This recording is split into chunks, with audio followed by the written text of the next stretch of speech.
strangle its ally. The sanctions themselves remain in force. Fox's Jonathan Savage. The U.S. believes North Korea has sent Russia weapons to use in Ukraine, which Moscow and Pyongyang deny. America is listening to Fox News. I'm still going for it, even with higher stroke risk from atrial fibrillation, an irregular heartbeat not caused by a heart valve problem. Over a 3-year study, Eliquis apixaban tablets reduce stroke risk better than warfarin, and over 97% of Eliquis patients did not experience a stroke. A first stroke occurred in 2.9% of warfarin patients versus 2.3% of Eliquis patients. Don't stop taking prescription Eliquis without asking your doctor. It may increase your stroke risk. Eliquis can cause serious and, in rare cases, fatal bleeding. Don't take Eliquis if you have an artificial heart valve, abnormal bleeding, or antiphospholipid syndrome. While taking, you may bruise more easily or take longer for bleeding to stop. A spinal injection while on Eliquis increases risk of blood clots, which may cause paralysis, the inability to move. Get medical help right away for unexpected bleeding, unusual bruising, or tingling, numbness, or muscle weakness. Medications such as aspirin products, NSAIDs, SSRIs, SNRIs, and blood thinners may increase bleeding risk. Tell your doctor about all planned medical or dental procedures. Learn more at Eliquis.com or call 1-855-ELIQUIS.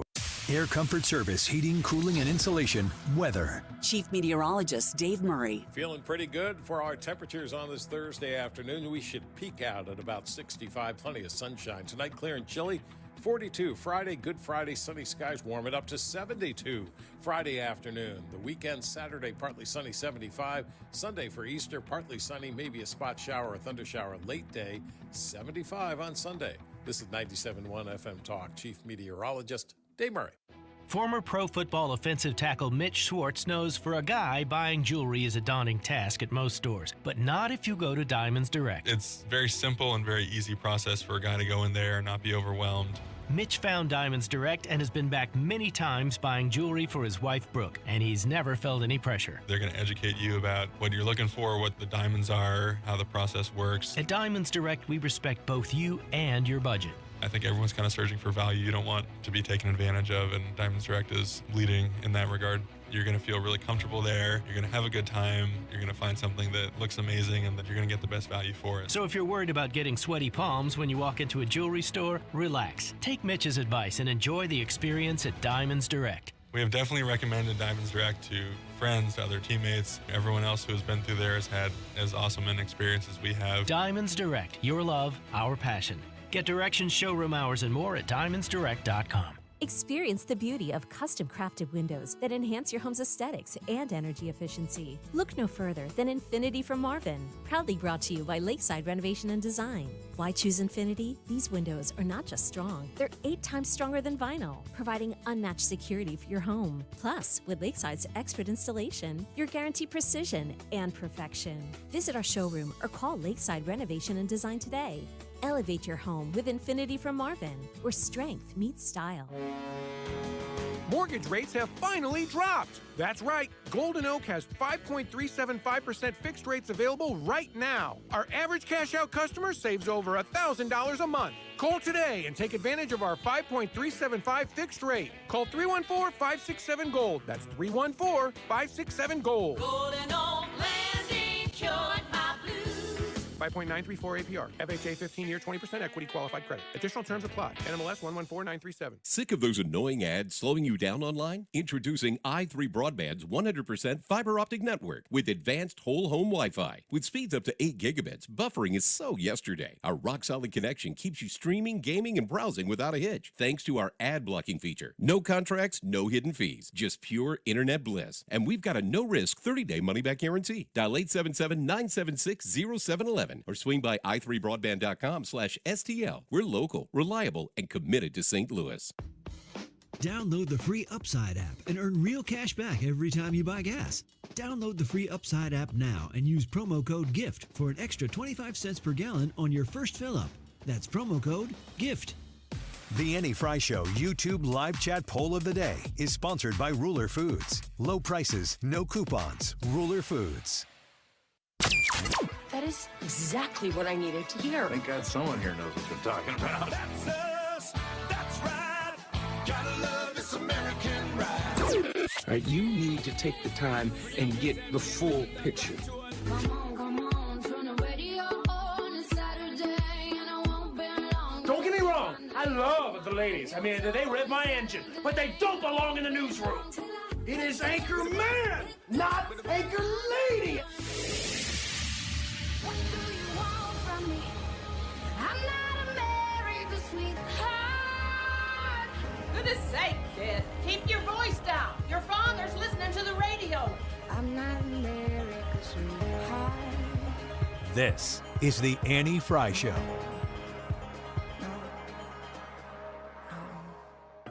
And we're talking about President Trump.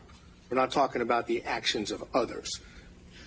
We have to look and see whether or not that which has been alleged as facts is in fact core political speech, political discourse, protected speech at its zenith. I don't think there's any question that statements, comments, speech, expressive conduct that deals with campaigning or elections has always been found to be at the zenith of protected speech. What do we have here? We have election speech. So one must determine immediately whether that constitutes core political speech, and I suggest that it does. That is Trump attorney talking about Donald Trump's conversation surrounding the First Amendment and how it's going to affect him legally in this Georgia case. The idea that President Trump's speech, or in the Washington, D.C. case, the idea that he's speaking in a manner that is unfortunate or disagreeable or even patently wrong in the eyes of some people doesn't mean that he doesn't have the First Amendment right to use it. And we're going to have Hans come talk to us about that case in about 15 minutes from now. So you're going to want to stick around for that. There's really big breaking news yesterday, and this is why you listen to 97.1 FM Talk, because when Chris Christie withdraws from consideration for the No Labels presidential run, you need to know about it. Chris Christie announcing yesterday that he will not consider a third-party run. Did you see that coming? Did you know it was being considered? I did not. This is brand new information to me. It was breaking news nestled right inside of breaking news. Like one of those Russian dolls. What are those called? The Russian nesting dolls? Russian dolls. No, there's something. Oh. There's a name for them. I used to collect them. Did you ever collect anything because people just kept giving that thing to you? And you're like, I guess I collect these things now? No, I've never had that happen, but... It's a girl thing. I don't know. I had them. I thought that they were neat, and I just kept getting them. So I did tell a story one time about how my grandma would pick an animal for each of her grandchildren to collect, and I collected frogs. And like at some point, I remember a friend being over and being like, "Do you like frogs?" And I'm like, "Yeah, I guess." But my grandma would see frogs, and she'd get us a frog if she'd go on a vacation or something like that. Oh, sweet. I'm interested in having this conversation with Hans to get get his take on the various different things that Donald Trump is facing right now. The case that is the most upon us, I believe, would be the Georgia case with what is developing in Fulton County, Georgia, but also that hush money trial that they tried to get postponed. We're not capable of getting postponed. That is upon us. George Conway weighing in on lying, intimidating, bullying. That's Donald Trump at his worst, and that's Donald Trump always. And he's always going to find the one thing that he can do if there's a list of things that he cannot do and that he doesn't think he can get away with. And he has no compunction about it. He has no conscience. And at some point, I think, though, he can't help himself. He's going to end up violating the gag order, and that's going to be an interesting moment. I mean, he's arguably already violated some other gag orders, but we're going to see him pushing the envelope as much as possible, particularly when he actually gets into that courtroom on April 15th and has to sit there and listen to all the evidence against him and listen to the arguments against him. I think it's very inflammatory for George Conway, the way he's speaking about Donald Trump.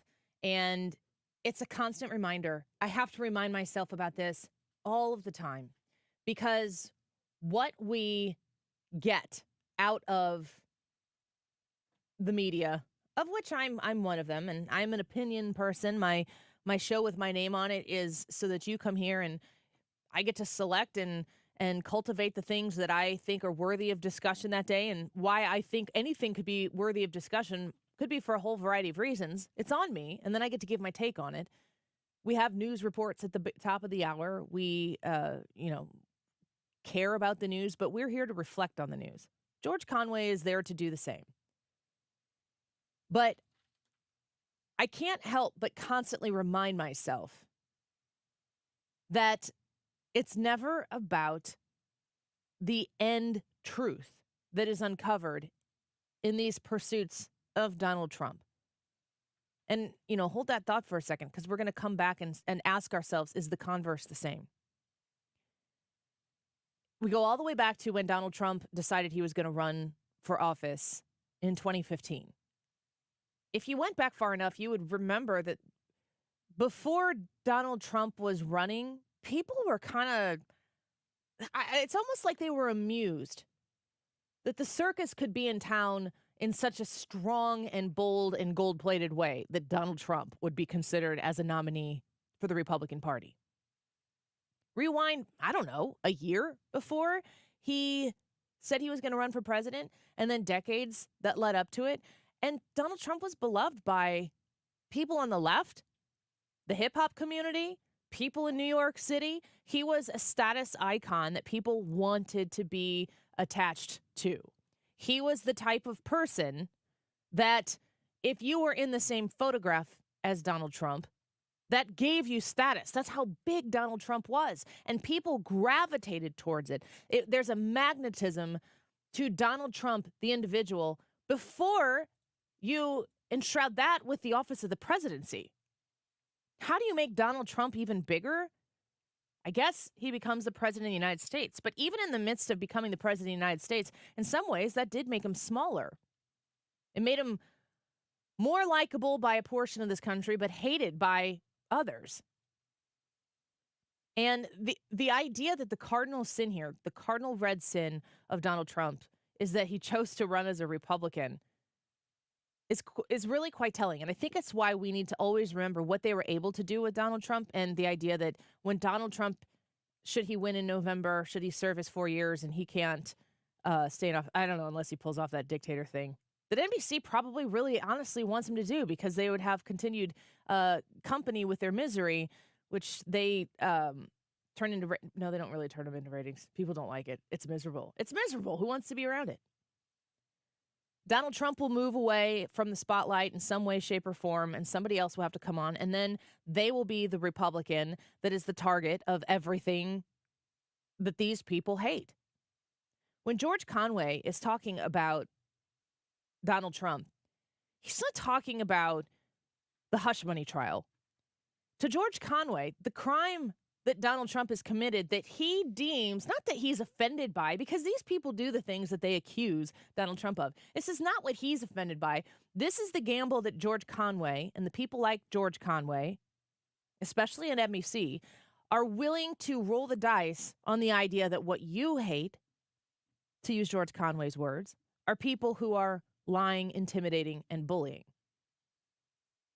This is a big tell on George Conway's part. They know that if you got into the details of the hush money trial, and like one of the star witnesses against Donald Trump is Michael freaking Cohen. You want to talk about lying, intimidating, and bullying? He was a professional at it. I mean, like literally, that was his job. He was a fixer, and his job was to intimidate and bully. And we know that he has lied. He's a perjurer. But that's okay, because it's been cleansed, because he's on the right side of being against Trump. It's not the hush money. These people don't care about Stormy Daniels. These people don't care about anybody who's in the wake of the crimes that Donald Trump is. They don't care about any of them. They only care about themselves. They only care about the perpetuation of their own power, or the last line of defense, protection of it. Think about the emotion. If you're going to battle for the first time, think about the emotion that exists with that first clash, being on the front lines, with resolve for what you're fighting for, what that looks like. coming into battle, knowing what you're fighting against, knowing what you're willing to die for. Think about what that warrior looks like. Now think about the people who are in the last line of defense, defeated the line in front of them, and then the next, and the next, and the next, and the next. Think about the people on the last line of defense. Why were they on the last line of defense? If it's your last line of defense, it probably wasn't your best line of defense. If it's your last line of defense, you're probably weary. You're probably scared. You're probably tired. And you're probably the most fearful about what happens after that last line falls. You'd try anything, wouldn't you? George Conway, to me, is an example of that. Throwing a hush money trial for a stripper or whatever Stormy Daniels was, or it was she a stripper? Maybe she wasn't a stripper. She was an adult star. Yeah. First, and then aren't we all? She fell on hard times, and then she became a stripper. She did? Uh-huh. Oh. And then after the Trump stuff broke in 2015 or 2016, whenever that was, then her market picked back up in the adult industry, and she went back. Her market picked back up. All of this to say, was it a crime then? Is it a crime now? Is Stormy Daniels or the people who are in the wake of all of this who's being hurt here? And what justice are they bringing to the forefront? It's the resolution. It's the fortification of power. And I think it's last line of defense stuff. I think when I'm watching and seeing the George Conways come out and like the details of this legal case, they're not even the important part of the story here, because politically, George Conway is going to wring out every bit of hatred that you have for Donald Trump, every bit of questioning that you might have about Donald Trump. They got to get it all out, which is why you talk about Donald Trump like he's a mean person. Lying, intimidating, and bullying. The left, they're professionals at this. This is how they operate. I mean, it's interesting to compare the lies of Joe Biden to the alleged lies of Donald Trump. What Donald Trump does is he go out and he speaks in these superlatives. Donald Trump says, maybe in every speech, and as soon as we get a little bit more into this election, we've got a Biden bingo, we got to have a Trump bingo. We'll make one of those. And when you listen to Donald Trump speak, he always is saying, like we've never seen before, like you've never heard before. These are big, bold statements. Mm-hmm. He says it all the time. He speaks in big, bold-faced font with lots of exclamation points. Well, I don't know, a lot of ellipses. It just keeps going. That's the way he speaks. I would say, I don't even know if I would say that he stretches the truth. The emphasis that he adds to his statements and the way that he articulates what he's saying is just bigger than life. And I know if you are listening to the show and you're a leftist, I know how you're hearing that, and I get it. If I were in control of it, would I stop him from doing it? I don't think it'd be a worthy endeavor because no one's going to do it. Joe Biden lies almost every time he goes and speaks to the American people, but they're the most simple, basic things. Has anybody fact checked the took a train across the Key Bridge in Baltimore statement yet? Is there a reason why that happened and he said that and it got misconstrued? I haven't seen anything on it outside of conservative outlets. I mean, that's the thing about Joe Biden that to me is the most unsettling. And we could play the cringe on Pierre sound. I'm sure that it's been played on this station already about the South Carolina radio host asking her if the president has dementia. Got cringe on Pierre on does the president have dementia? And she was offended by that question. She never said no. Why didn't she say no? And that's an offensive question. She just said that's an offensive question. So I would be like, okay, but does he? I probably wouldn't, but I kind of wanted him to do it. I get why the left hates Donald Trump. And I talked about this yesterday. He intends to grate them. Yeah. He's doing it to you on purpose. And, I mean, honestly, you're just allowing it to happen at this point. Yeah. Like, it's kind of you need to work that out. We're going to need to move on, whether he's the president or not. Nobody is going to go in there and change how Donald Trump speaks. I can't do it. You can't do it. His advisors can't do it. I think the president shows up when it counts. I think the president's policies speak way more than his words. I think the president is, President Trump is in command of what he's doing. I feel as though he's intentional with what he's choosing as policy. I think he's brilliant. I think that he can be a bully. But to suggest that Donald Trump is the bully in Washington, D.C., amongst a bunch of pearl-clutching just do-gooders, spare me.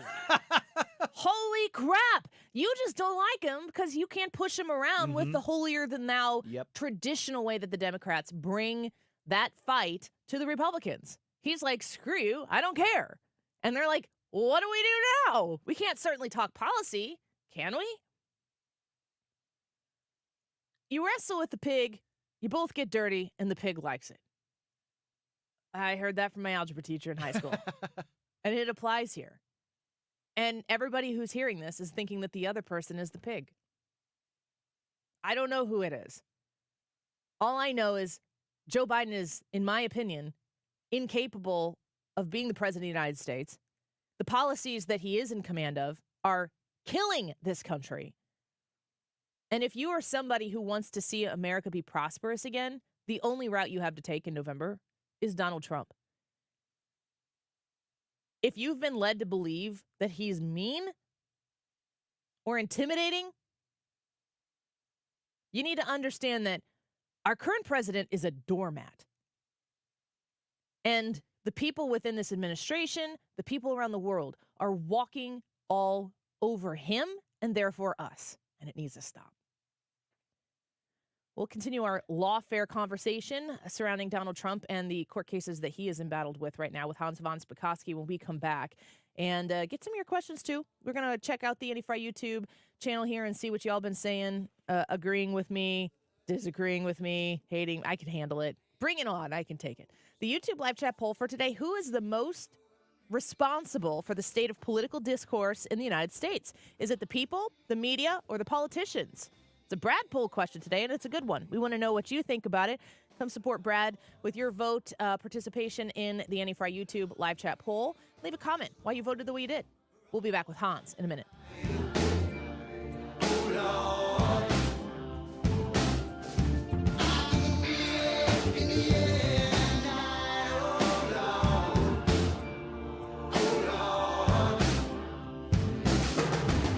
Listening to the Annie Fry Show on St. Louis's home for conservative talk.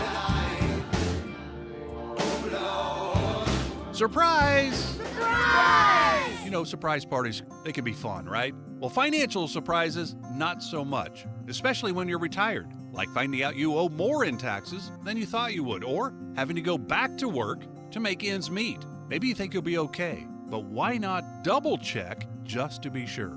Call Marvin Mitchell at Compass Retirement Solutions and schedule a retirement double check. Marvin and his team have been helping families plan for retirement for more than 15 years. Call 314-373-1598 to schedule your retirement double check with Marvin Mitchell at Compass Retirement Solutions. That's 314-373-1598. Don't let a financial surprise derail your retirement dreams. Give Marvin and the team a call, 314-373-1598. Firm offers insurance services, investments, and services offered through Compass Retirement Group, a registered investment advisory in Missouri and in Illinois. Are you ready to smell better naked? I'm Dr. Shannon Klingman, the OBGYN creator of Lumi, the whole body deodorant that's clinically proven to control odor for 72 hours on pits, feet, privates, and beyond.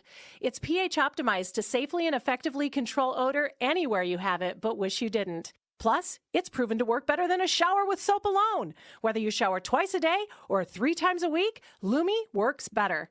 And who doesn't want zero body odor? With over 200,000 5-star reviews, I'm so sure you're going to love it, or you can return it for free. There's a special offer for listeners. Use code 800 and get an extra $5 off a Lumi starter pack that comes with a solid stick, cream tube, free product of your choice, and ships free with code 800. LUME deodorant.com, code 800 for an extra $5 off a Lumi starter pack. Love it or return it for free. That's LUME deodorant.com, code 800. This is a special alert to all Americans who own a vehicle with less than 200,000 miles with an auto warranty about to expire or with no warranty coverage at all. Due to a decline in the economy, CarShield is announcing a low-cost month-to-month vehicle protection plan that is now available to the public to save any driver out-of-pocket expenses on future auto repairs. Call now to find out how you can pay almost nothing for covered auto repairs. Yes, you heard that correctly. Pay almost nothing for covered auto repairs. An open phone line has been established for all drivers to call for a free quick quote. Call 800-652-5241 now. Drivers who are covered will not have to pay for covered repairs again. This protection plan is at an all-time low. Additionally, drivers who activate this vehicle protection today will also receive free roadside assistance, free towing, and car rental options at no additional cost. Call us for your free quick quote today.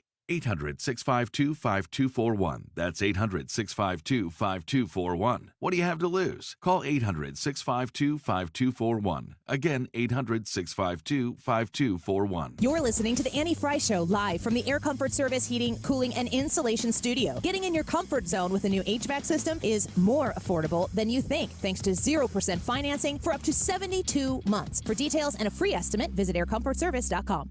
Don't miss the Mark Cox Morning Show Spring Bourbon Fling at Clayton Wine House, April 18th. We'll sample Green River, Redwood Empire, plus Big O Ginger Liqueur, Round Pond Wines, and more. Get your tickets now before they're gone at 971talk.com/events.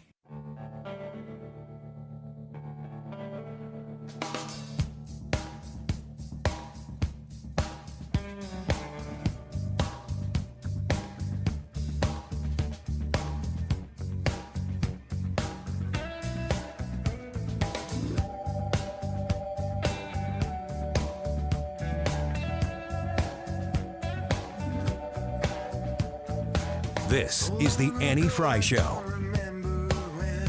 Follow Annie on Twitter at Annie Fry Show.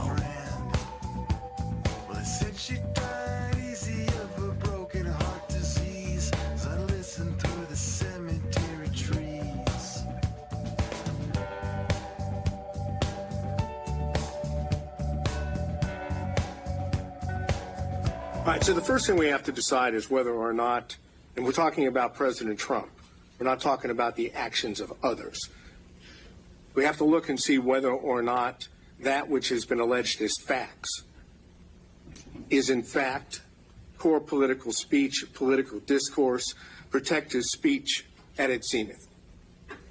I don't think there's any question that statements, comments, speech, expressive conduct that deals with campaigning or elections has always been found to be at the zenith of protected speech.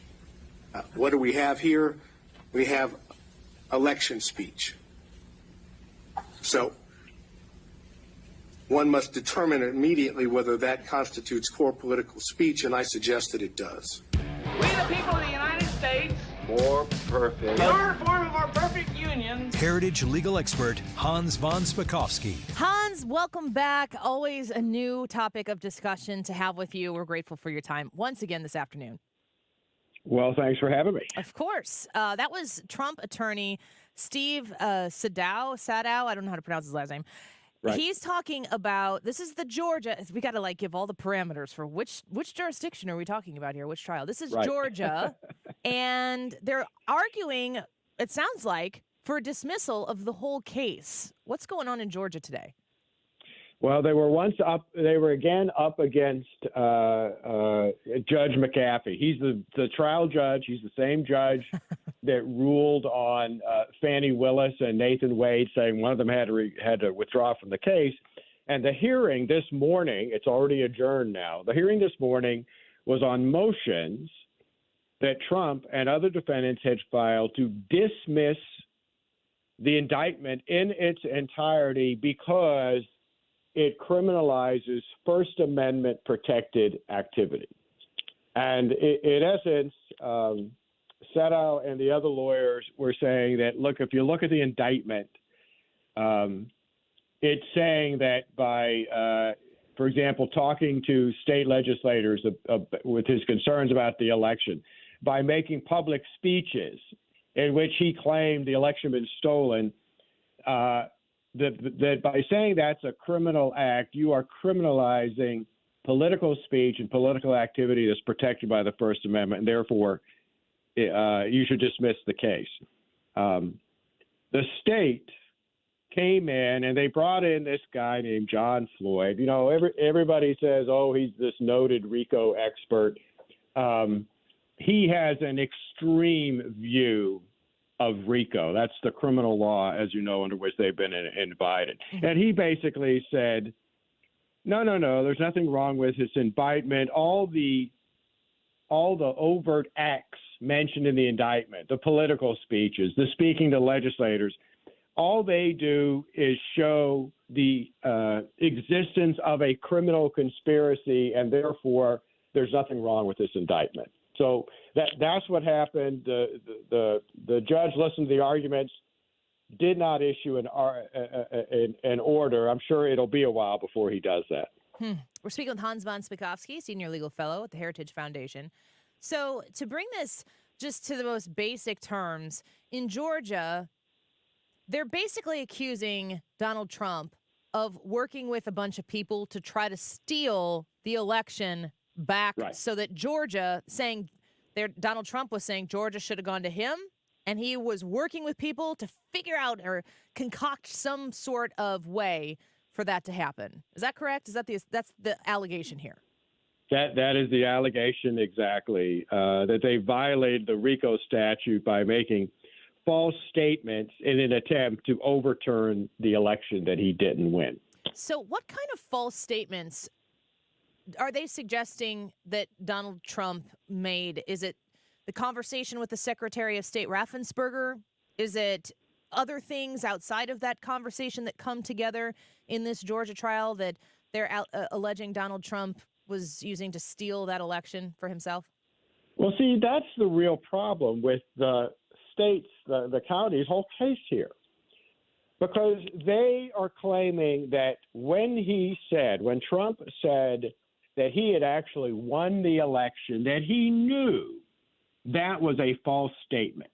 Now, come on, Annie, you and I both know, and so does everybody else in this country, that even today, Donald Trump believes that he won that election and that it was stolen from him. Is there anybody out there who really thinks that he believes he didn't win that election? That's the whole problem with their case. They got to prove that when he said he won that election, it was stolen from him. He knew that was a false statement. And how can they prove that? They can't.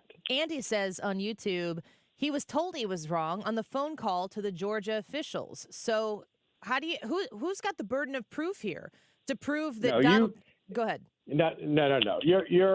That guy's wrong. Read the actual transcript of the call. Mm-hmm.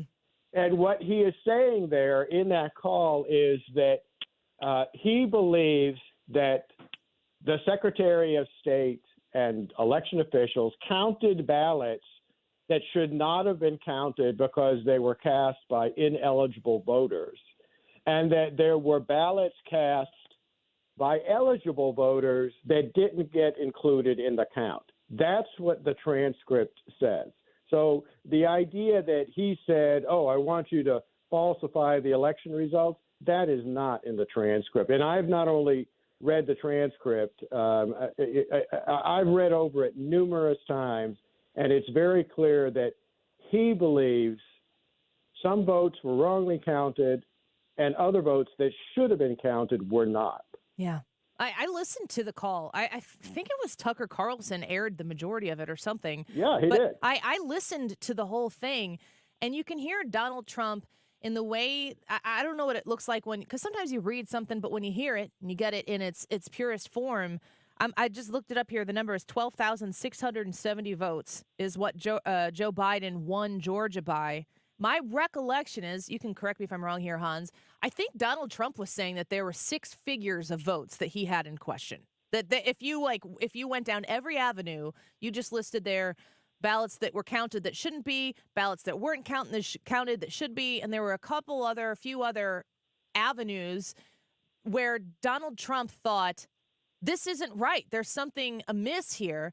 And his plea with the Secretary of State was, just pick the avenue. All I need is 13,000 votes, and I win Georgia. You don't need to prove every single one of my theories here to be true. If you prove one, I probably win Georgia. And it seems as though it's right there in plain print, or if you can hear it again, it's right there, very obvious to your eyes.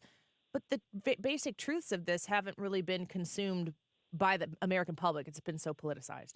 Oh, no, I think your assessment is exactly accurate. And what everybody forgets is that, look, it doesn't matter whether he was right or wrong.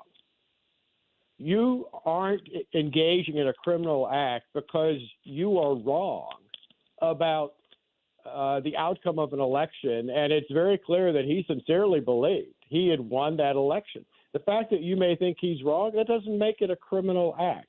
And that is what is wrong with this entire case. Look, Donald Trump really believes he won the 2020 election. The fact that he may be wrong about that, and I'm not saying he is, I'm not saying he's right, but that just doesn't matter. It's not a violation of criminal law for you to assert, hey, I actually won that election. So if the Georgia case, at the very heart of it, is that Donald Trump thought he won Georgia and was trying to get the right people involved to do the things to prove to everybody what he believed to be true, is that he won that election, even amidst everybody telling him, no, this isn't right, you're wrong, and he's saying, no, I think you're wrong. How does that all come together in a RICO trial where the assumption is that Donald Trump knew he was wrong and he pushed it anyway, because even if he did lose Georgia, he was going to try to get the people involved to flip it to make it so that he could steal it and win it? How does that all – it seems like there's a lot of assumptions that need to be included in order to get it even into a courtroom. Well, that's correct. And that's why I thought this was one of the most outrageous and abusive indictments that I have ever seen, because it really is doing what his lawyers argued today. It's trying to criminalize First Amendment protected speech and political activity, particularly the parts where they're saying he engaged in criminal activity by talking to state legislators, urging them to investigate the case and to potentially appoint different electors to reflect what he thought was the true outcome. That talking to state legislators, you've got a right to do that under the First Amendment. And how you can turn that into a criminal conspiracy, I just don't understand. I hope McAfee is brave enough to issue the right kind of decision on this, but I'm afraid he may just punt on this and allow the Court of Appeals to do it. I think it's important, too, for the sake of the conversation when people are consuming the news coming out of this trial, to remember that Raffensperger call was on January 2nd of 2021. Because when you pull it out of this, I mean, this is, 3 days before the Georgia runoff election, where Democrats won both of those. The next day, people forget that we lost Georgia on the 5th, and then January 6th was the next day. Like, the intensity of that week is very different when you reflect on it. In March of 2024, in a courtroom, the mind frame that Donald Trump was in on January 2nd of 2021, if he truly did believe what you are saying he believed, and I believe he believed, he was trying to throw all the spaghetti at the wall to see if he could get anything that's stuck because he believed it. And I think the political benefit right now in March of 2024 to hearken back to this, I think, is more advantageous to the left than the court case seems to have the merit to stand on. No, you're absolutely right. And remember, that was so shortly, not long after the election, that there were still questions up in the air in states all over the country. Yes. Questions about the outcome of the election, questions about how votes had been counted or not counted, questions about ballots being allowed in to be counted in places like Pennsylvania, even though the deadline was already passed, for example, for the receipt of absentee ballots because state officials there said, oh, don't worry about that law. We're going to continue to accept and count absentee ballots. Those issues were still all up in the air all over the country, had not all been resolved, and that's the point at which that telephone call took place. Is there a great substance outside of the phone call involved in this trial regarding the president's ability to speak freely under the First Amendment? Are there other major points of evidence that are being used against him that we haven't discussed yet? Or is it mostly this call? Look, the other issue that came up today was against one of the other defendants, David Schaefer, who's being charged with impersonating an official of the state of Georgia. Well, who's he being accused of impersonating? An elector, because he helped organize alternative electors. And as his lawyers pointed out, being an elector is not an official state government position in Georgia, which, again, I think is a pretty darn strong argument. Hans, one last question before we let you go here. They're arguing for a dismissal of this trial. What kind of timeline are we looking at here in the next weeks or months regarding the Georgia case? Well, clearly the trial isn't going to happen anytime soon when the judge still has these major motions to decide. And he didn't say at the hearing today how long he was going to take before he decides it. And we haven't heard a word from Fani Willis's office about how she's going to regroup now that Nathan Wade is out. And keep in mind, the decision not to recuse both of them, not to force both of them out, has now been gone up to the Georgia Court of Appeals. Mm-hmm. So the Court of Appeals we may not get a trial until after the Court of Appeals makes a decision on that. So who knows when the trial is going to happen? But should this keep getting punted and moved down throughout the course of the year, this being a state trial is not something that, should Donald Trump win the election in 2024, be inaugurated in January, he can't just wave a magic presidential wand and make this go away.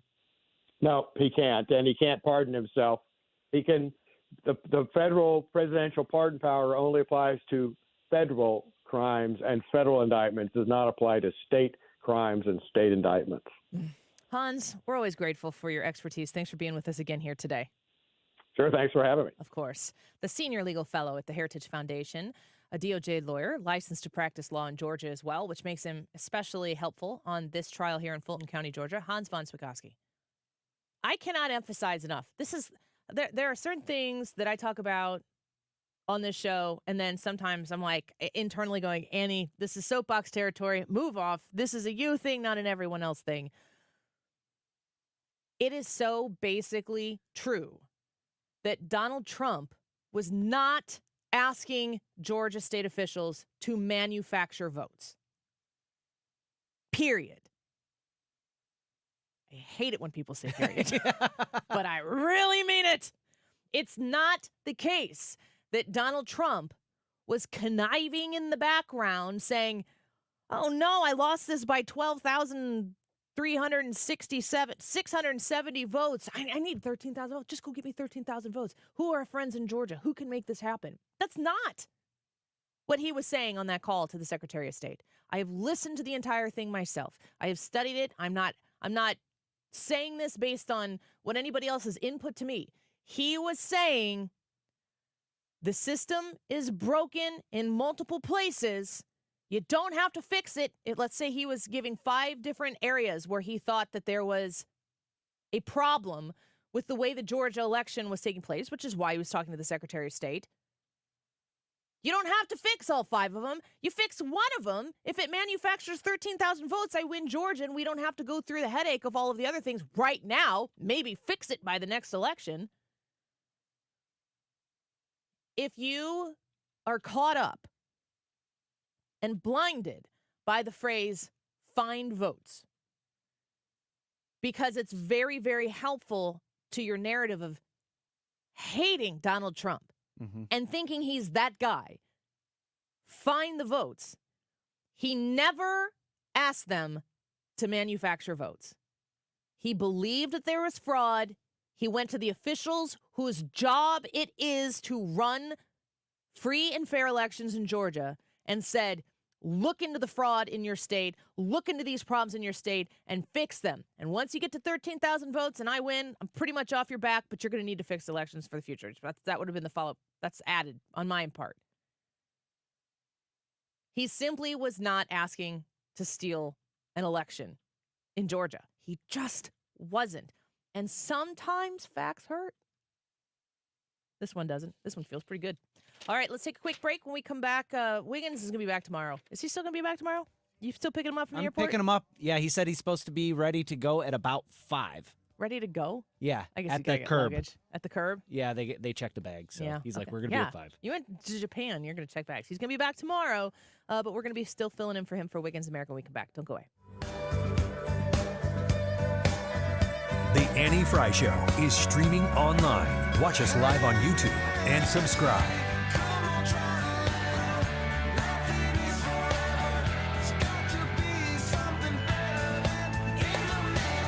I was just talking to my friend Stewie before the show today, and bidding wars are kind of coming back.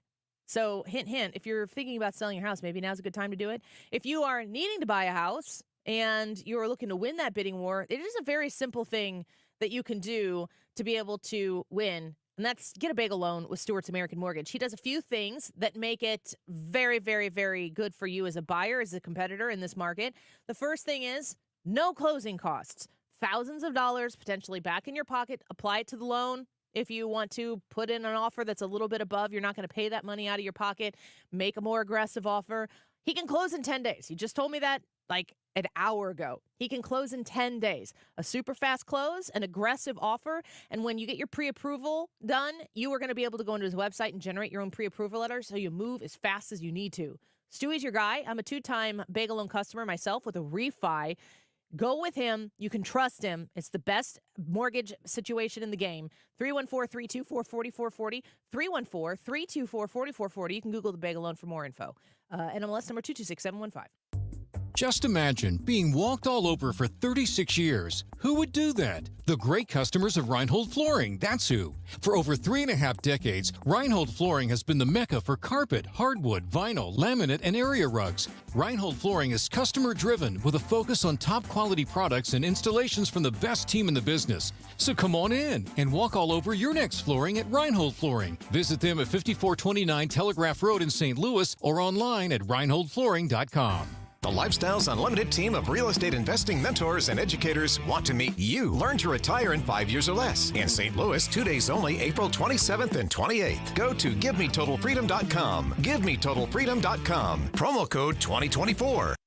Today's YouTube live chat poll. Who is the most responsible for the state of political discourse in the U.S.? Is it the people, the media, or the politicians?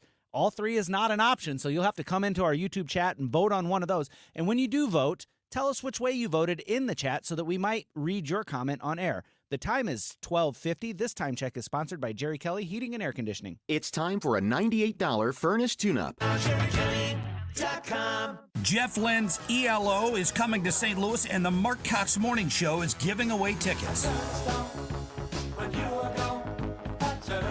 We'd love to send you for free. Listen between 5 and 9 for us to tell you when to call.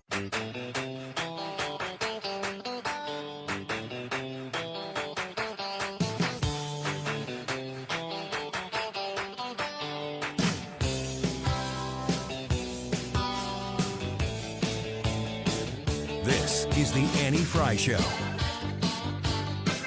Follow Annie on Twitter at Annie Fry Show.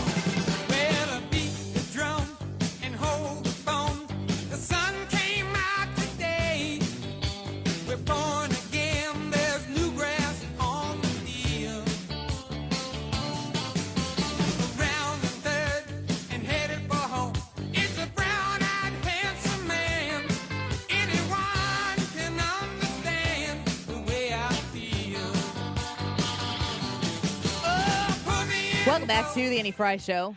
We're going to speak with Tyrus here in about 20 minutes or so. I'm going to talk to him about squatting. Did you see yesterday Ron DeSantis signed a law against squatters.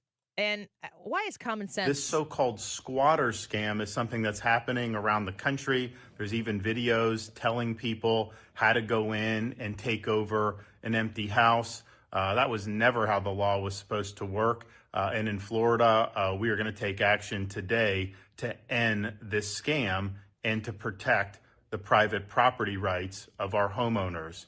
You should not have anyone go on your property and take it over and then try to assert some rights. It's absurd. We're going to put an end to it today, and we'll be leading the way yet again in the process. Is this not the weirdest thing ever? I've heard of squatting before. I've heard of, the idea that if you build a fence and you put it on someone else's property for a certain amount of time, if there's no argument over it, like the fence, it becomes your property or whatever.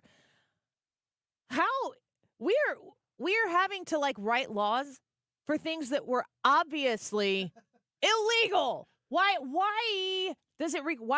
do we need laws to say you can't steal other people's stuff? I thought you couldn't steal other people's stuff. It does not make sense. It's the upside down. Once again, Ron DeSantis doesn't miss an opportunity to act on these things and to do something about it. It's simple to do that. Well, I guess I say it's simple to do that, and then we're sitting in here in Missouri when you have a big Republican state government. I know that the Democrats in Illinois are able to get away with anything and pretty much everything when they want to because they don't have any roadblocks. In Florida, this is what's so painful about watching Florida do so awesome because I know that we're experiencing the antithesis of it in Illinois. I have seen Illinois be covered more in the recent months for the crap hole that J.B. Pritzker and the Democrats who run this state are turning it into. It is incredibly frustrating to see what to me, it's just like politically virtue signaling campaign talk that you hear. They say they're going to do something, and they do it during an election year so that it looks really good. And then, because they don't have any common sense checks on anything that they propose, the Democrats can willy-nilly in the state of Illinois put something out there to pass. It gets passed. J.B. Pritzker signs it. It goes wrong. What does he do? He blames other people. Have you guys heard about this 11-year-old boy in Chicago who was killed by his mom's boyfriend? Who was let out on parole? He went straight. The murderer he went straight to this home and killed this 11-year-old kid who was standing in front of his pregnant mother. He stabbed an 11-year-old to death. Stabbed the mother. I heard them report that on Fox News, and they said that she was going to be okay. And I'm like, no, she is never going to be okay. She will never be okay.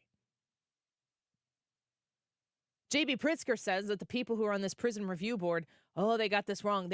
I will see to it that they get better training. It's too late, bub. It's too late. There is an 11-year-old who died protecting his pregnant mother from a violent criminal ex-boyfriend who was let out on parole. And what did he do? He decided, I know I'm on parole. I know I'm not supposed to break parole. No, I'm going to go murder a child. And it's on J.B. Pritzker. I mean, it's as clear as day. It's on J.B. Pritzker. It's on the Democrats who are so invested in virtue signaling during elections to make sure that we completely turn upside down this idea of, who are the real victims? We need to have compassion. We need to understand the humanity of these. It's just the same. This is the same state. You could be wheeled into the hospital in labor and you could still abort your baby. They'll put it on billboards. They'll put it right there on the Missouri-Illinois state line and say, this is where you can come do that. That 11-year-old boy, what about that child's life? Did that couple people on the prison review board lose their jobs, resign in shame? The policies are shameful. J.B. Pritzker, you're shameful. We got to get back to some common sense here. at least Florida's got their head on straight, and they're doing things to protect, I guess, us from the lack of common sense of these Democrats who are in charge. Let's talk about squatting with Tyrus when we come back. Watching it from the fence, you know I took some lumps when the mighty case struck out.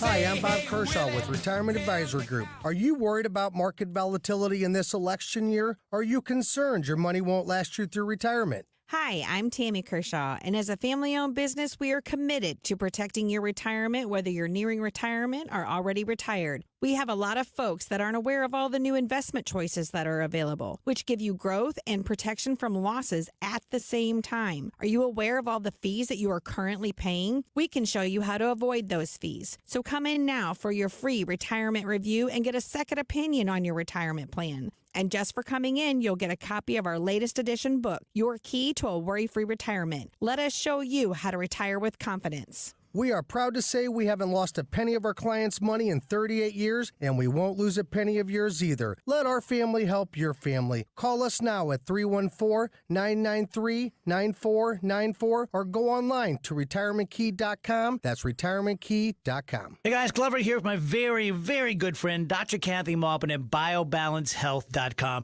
If you have reached that certain age and you're just not feeling very well and nothing's working the way it used to work, go see Dr. Kathy. She is not only a medical doctor, she is a patient of this bioidentical hormone replacement therapy. It absolutely works. It's a long-term solution. She is an artist when it comes to helping you with your hormones. BioBalanceHealth.com for Dr. Kathy Maupin.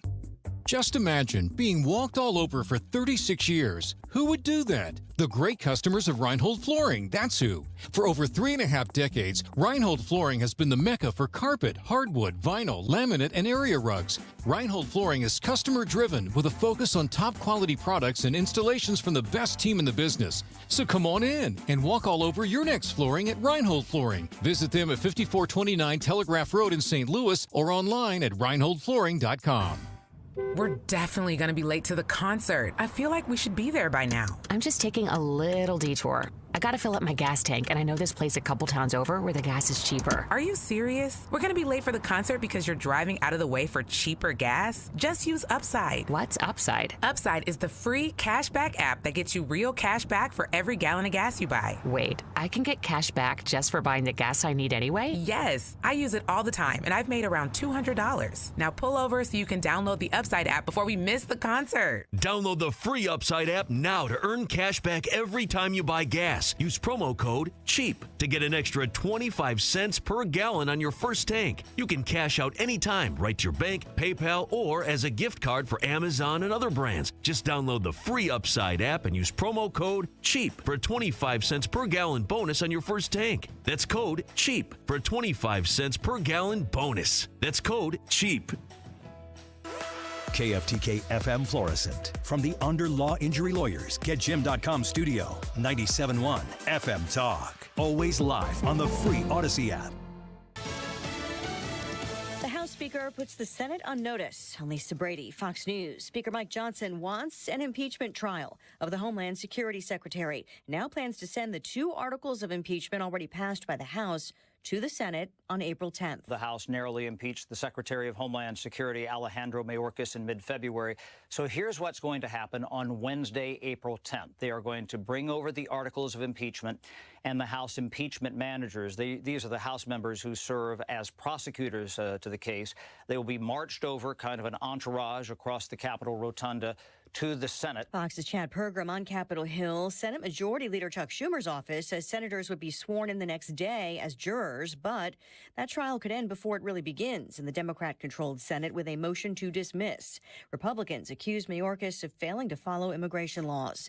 Earlier, Immigration and Customs Enforcement announcing the arrests of more than 200 immigrants on drug-related charges. Acting Director Patrick Leckleitner says the agency ran into challenges working with areas where laws impact the ability for local law enforcement to cooperate. So we're trying to make progress in areas that are a little less ICE-friendly. The director says there are still about 200 suspects at large identified from the operation. Fox's Ryan Schmelz. Murder charges just announced after a mass stabbing attack in northern Illinois. 22-year-old Christian Soto is in custody and being charged with the heinous acts that took place yesterday. Rockford Police Chief Carla Red says Soto is due in court today, and right now there's no clear motive. 4 people were killed, 7 injured. The founder of collapsed cryptocurrency giant FTX is sentenced to 25 years in prison for fraud.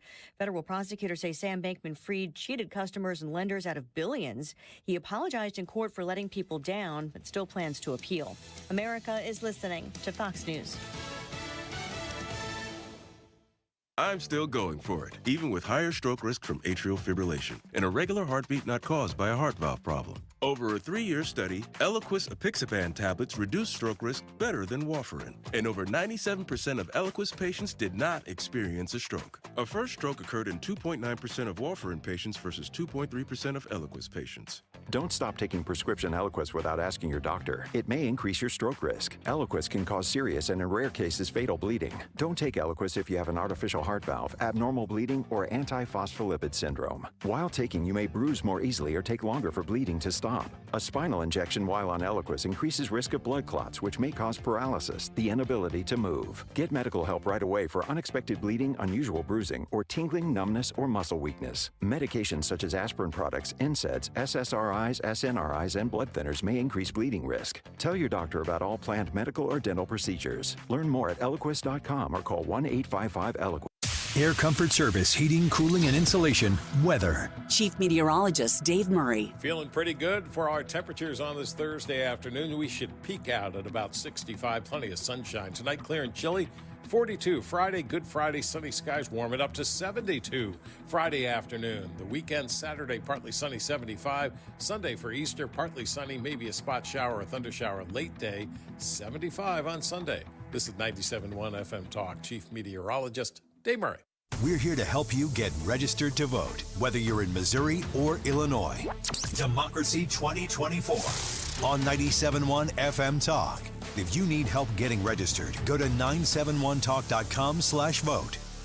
We've been here 30 years, 30 Christmases in this house, and we have the traditions that most families have. That's Terry talking about her experience with Rhino Shield ceramic coating. We did Rhino Shield 14 years ago, and the house still looks the same as the first day. Rhino Shield really worked with me to help me get just the right nice soft yellow, and it's 14 years later, and it's the same color. The main reason Terry called Rhino Shield is because it's backed by its 25-year transferable warranty. It just sounded wonderful that we could have the house coated with Rhino Shield and not have to worry about it again for 25 years. Take it from Terry. Give Rhino Shield a call now for a free evaluation. 877-25-RHINO. 877-25-RHINO. Or visit 877-25rhino.com. There have been neighbors that have come by and said, "Did you just have your house painted?" Because they wanted to know who the contractor was. And I said, "No, it's actually Rhino Shield." 877-25rhino.com.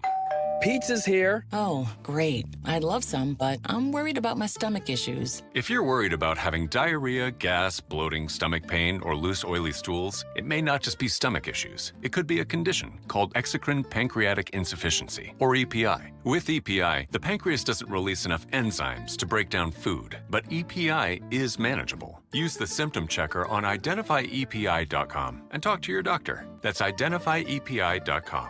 Sponsored by AbbVie. Why choose a Sleep Number smart bed? Can it keep me warm when I'm cold?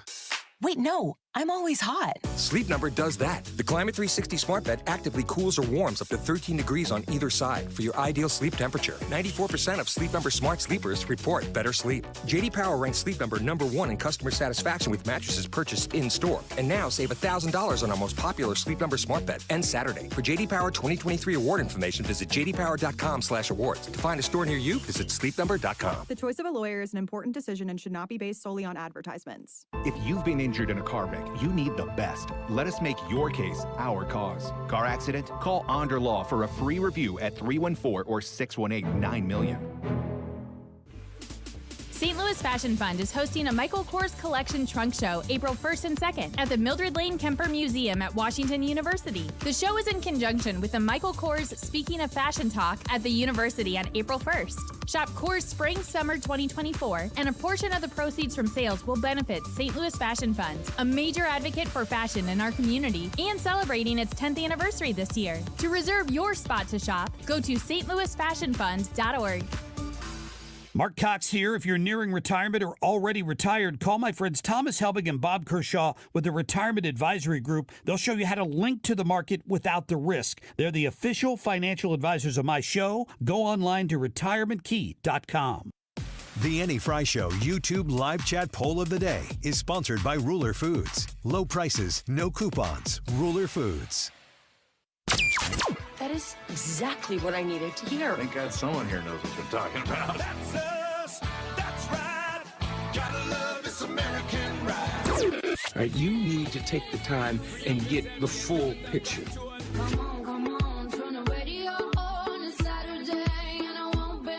Don't get me wrong. I love the ladies. I mean, they rev my engine, but they don't belong in the newsroom. It is Anchor Man, not Anchor Lady.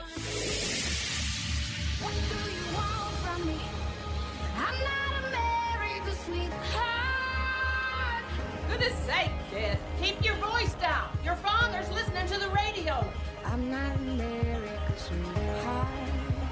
This is the Annie Fry Show. Welcome back to the Annie Fry Show. Have you guys heard about these squatters in New York? Again, things have to start happening in New York before the country starts talking about them. But these stories are wild. Listen in here. What else can you do? You can do this, Bill. Look, this was $3.47 at Home Depot. It is a no trespassing sign. You could put this up in your front door, on your property line, somewhere where you can see it from the street. But this is the catch. Take a time-stamped picture of the sign. Most iPhones do this automatically because what you want to prove to police is that the sign was up before the squatters moved in. You know what I mean? So you have to show that time and date stamp. That's also why video security is so important. You can show they broke in, entered illegally, and then you have helped take away their squatter rights. Maybe we don't let them break in. Why is this hard? I mean, if there's a squatters' rights law that exists, whatever. A lot of times these laws and these rules are put together and you're like, okay, this law exists to protect this group of people. Yes. And I understand. It seems really broad. Yes. If you're, I got to go get a sign and I got to make sure I have the appropriately time-stamped photograph of my sign on my property that I'm paying for in order to not let squatters just take it over. What is this, like medieval times? I don't understand. I don't get it either. I get it. Like the squatters' rights laws or whatever were protect tenants from bad landlords, from dishonest landlords. But like anything, sometimes the best intentions, people don't use them for the best intentions, and eventually it gets corrupted, and it becomes into this, which is these are breaking and entering. Loser people trying to steal homes and properties from the people who rightfully own them. I hate that. And here's the thing, and I don't know if anybody is worried about this or not, but I think about this and I go, somebody's going to get killed over this. And it's going to start happening more and more and more. And basically, by sticking and not being good at your job and writing a good, comprehensive law, people are going to die, and there's going to be a huge problem of this. Squatters shouldn't be stealing people's property. But people are eventually, if you don't start enforcing the law or backing people with general things like, hey, this is your house, they can't live there if it's not their house, you're going to see this country come apart at the seams. It's wild to me that we're playing these games. Here's one of the stories from the New York Post. Migrant influencer Moreno waves around cash as he mocks U.S. taxpayers who, quote, work like slaves after he urged fellow illegals to become squatters in United States homes. The New York Post goes on to say, the mugshot of a, quote, migrant influencer. Is there a more disgusting phrase than migrant influencer? At least it wasn't newcomer influencer. I hate that I guess so that would have much. been worse. The mugshot of a migrant influencer on the lam in the U.S. after fleeing immigration officials has surfaced for the first time as the freeloading Venezuelan, I love the New York Post, the freeloading Venezuelan took to social media again to mock American taxpayers for working like slaves, of which he is benefiting from the fruits of the labor, not just in the things that he's literally saying he's going to steal through squatting, but also in the taxpayer dollars that are using to prop up an entire illegal immigrant crisis in our country because our border is wide open because the president needs it to be. You're becoming like my most stable relationship. Enough said. I think it would be great if we could have a taxpayer-funded Tyrus for everybody's homes that they're not currently vacated in to just handle the squatter situation from the jump. Because, Tyrus, I think you could solve this problem. Well, I think Ron DeSantis did that for me. But yeah, in Florida. I never understood how is that different than breaking and entering? Yes. If I come home to my house and there's some guy sitting watching TV on my couch, he's gonna get probably worst case scenario murdered, best case thrown out a window. But I just don't. I wouldn't ask him, "What are you doing here?" I would just assume he's here. He wasn't invited. So I mean, it's amazing how we have seen the left squatters. No, they're invaders, okay? It's breaking and entering. They broke into your house and didn't leave. They're using your stuff, ruining your resources, a lot of cases destroying your house. From, like, if it was a termite, you get pest control. This is the dumbest thing, but this is what they do. They change the language. They try to make it a squatter because no one's like, oh, my God, there's a squatter in my house. It's just not aggressive. When you said there's an invader in my house. Yeah. It's a home invasion. It's a home invasion. How is it not? Completely. They're breaking into your house, taking over your land, and not leaving it. They're occupying your piece of America. So I don't understand. We should be able to handle accordingly.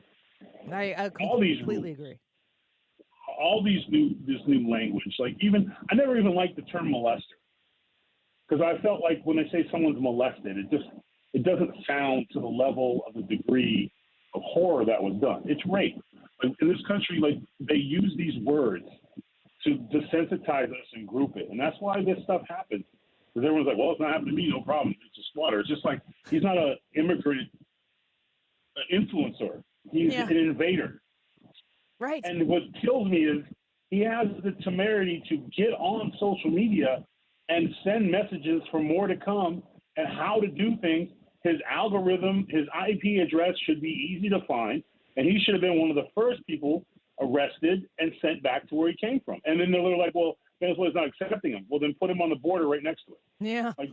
Let him cross that one. Let him use his influencing skills there. I think the problem is that we just have to accept the fact you and I want our borders safe. We want everyone to come here the right way. Yeah. Okay? And I just, like I said, I have that new show on Outkick, and I was interviewing a gentleman who was from Australia, and it took him 10 years to get citizenship here, 5 to get a green card, and it cost him around $50,000. Holy cow! To be a part of this process. So what's it like for him to see these people just showing up?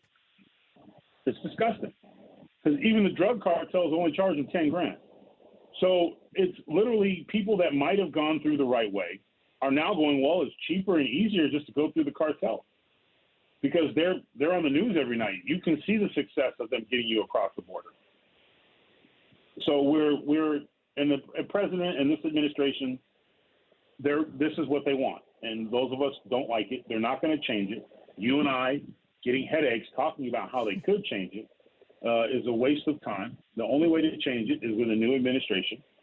So if you have a problem with invaders coming into this country, unabated, unchecked, unvetted, and if you think Venezuela is sending their best and brightest or China sending their best and brightest,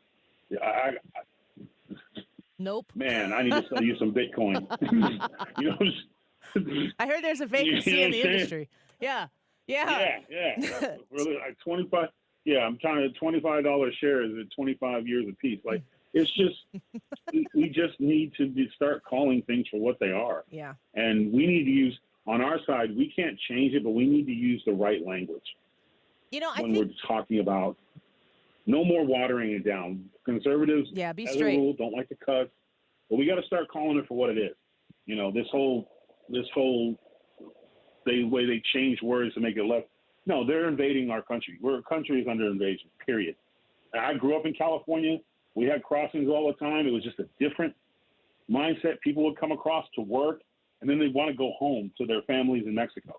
And they'd save their checks, and they'd live in houses, like sometimes 5, 6 guys in one little apartment, because they were here to work and do jobs that nobody else wanted to do, but their goal was to go back home. And some of them ended up assimilating and stayed and got married and had families or whatever. They were part of a positive process. They were part of the workforce. Well, they had respect. Work.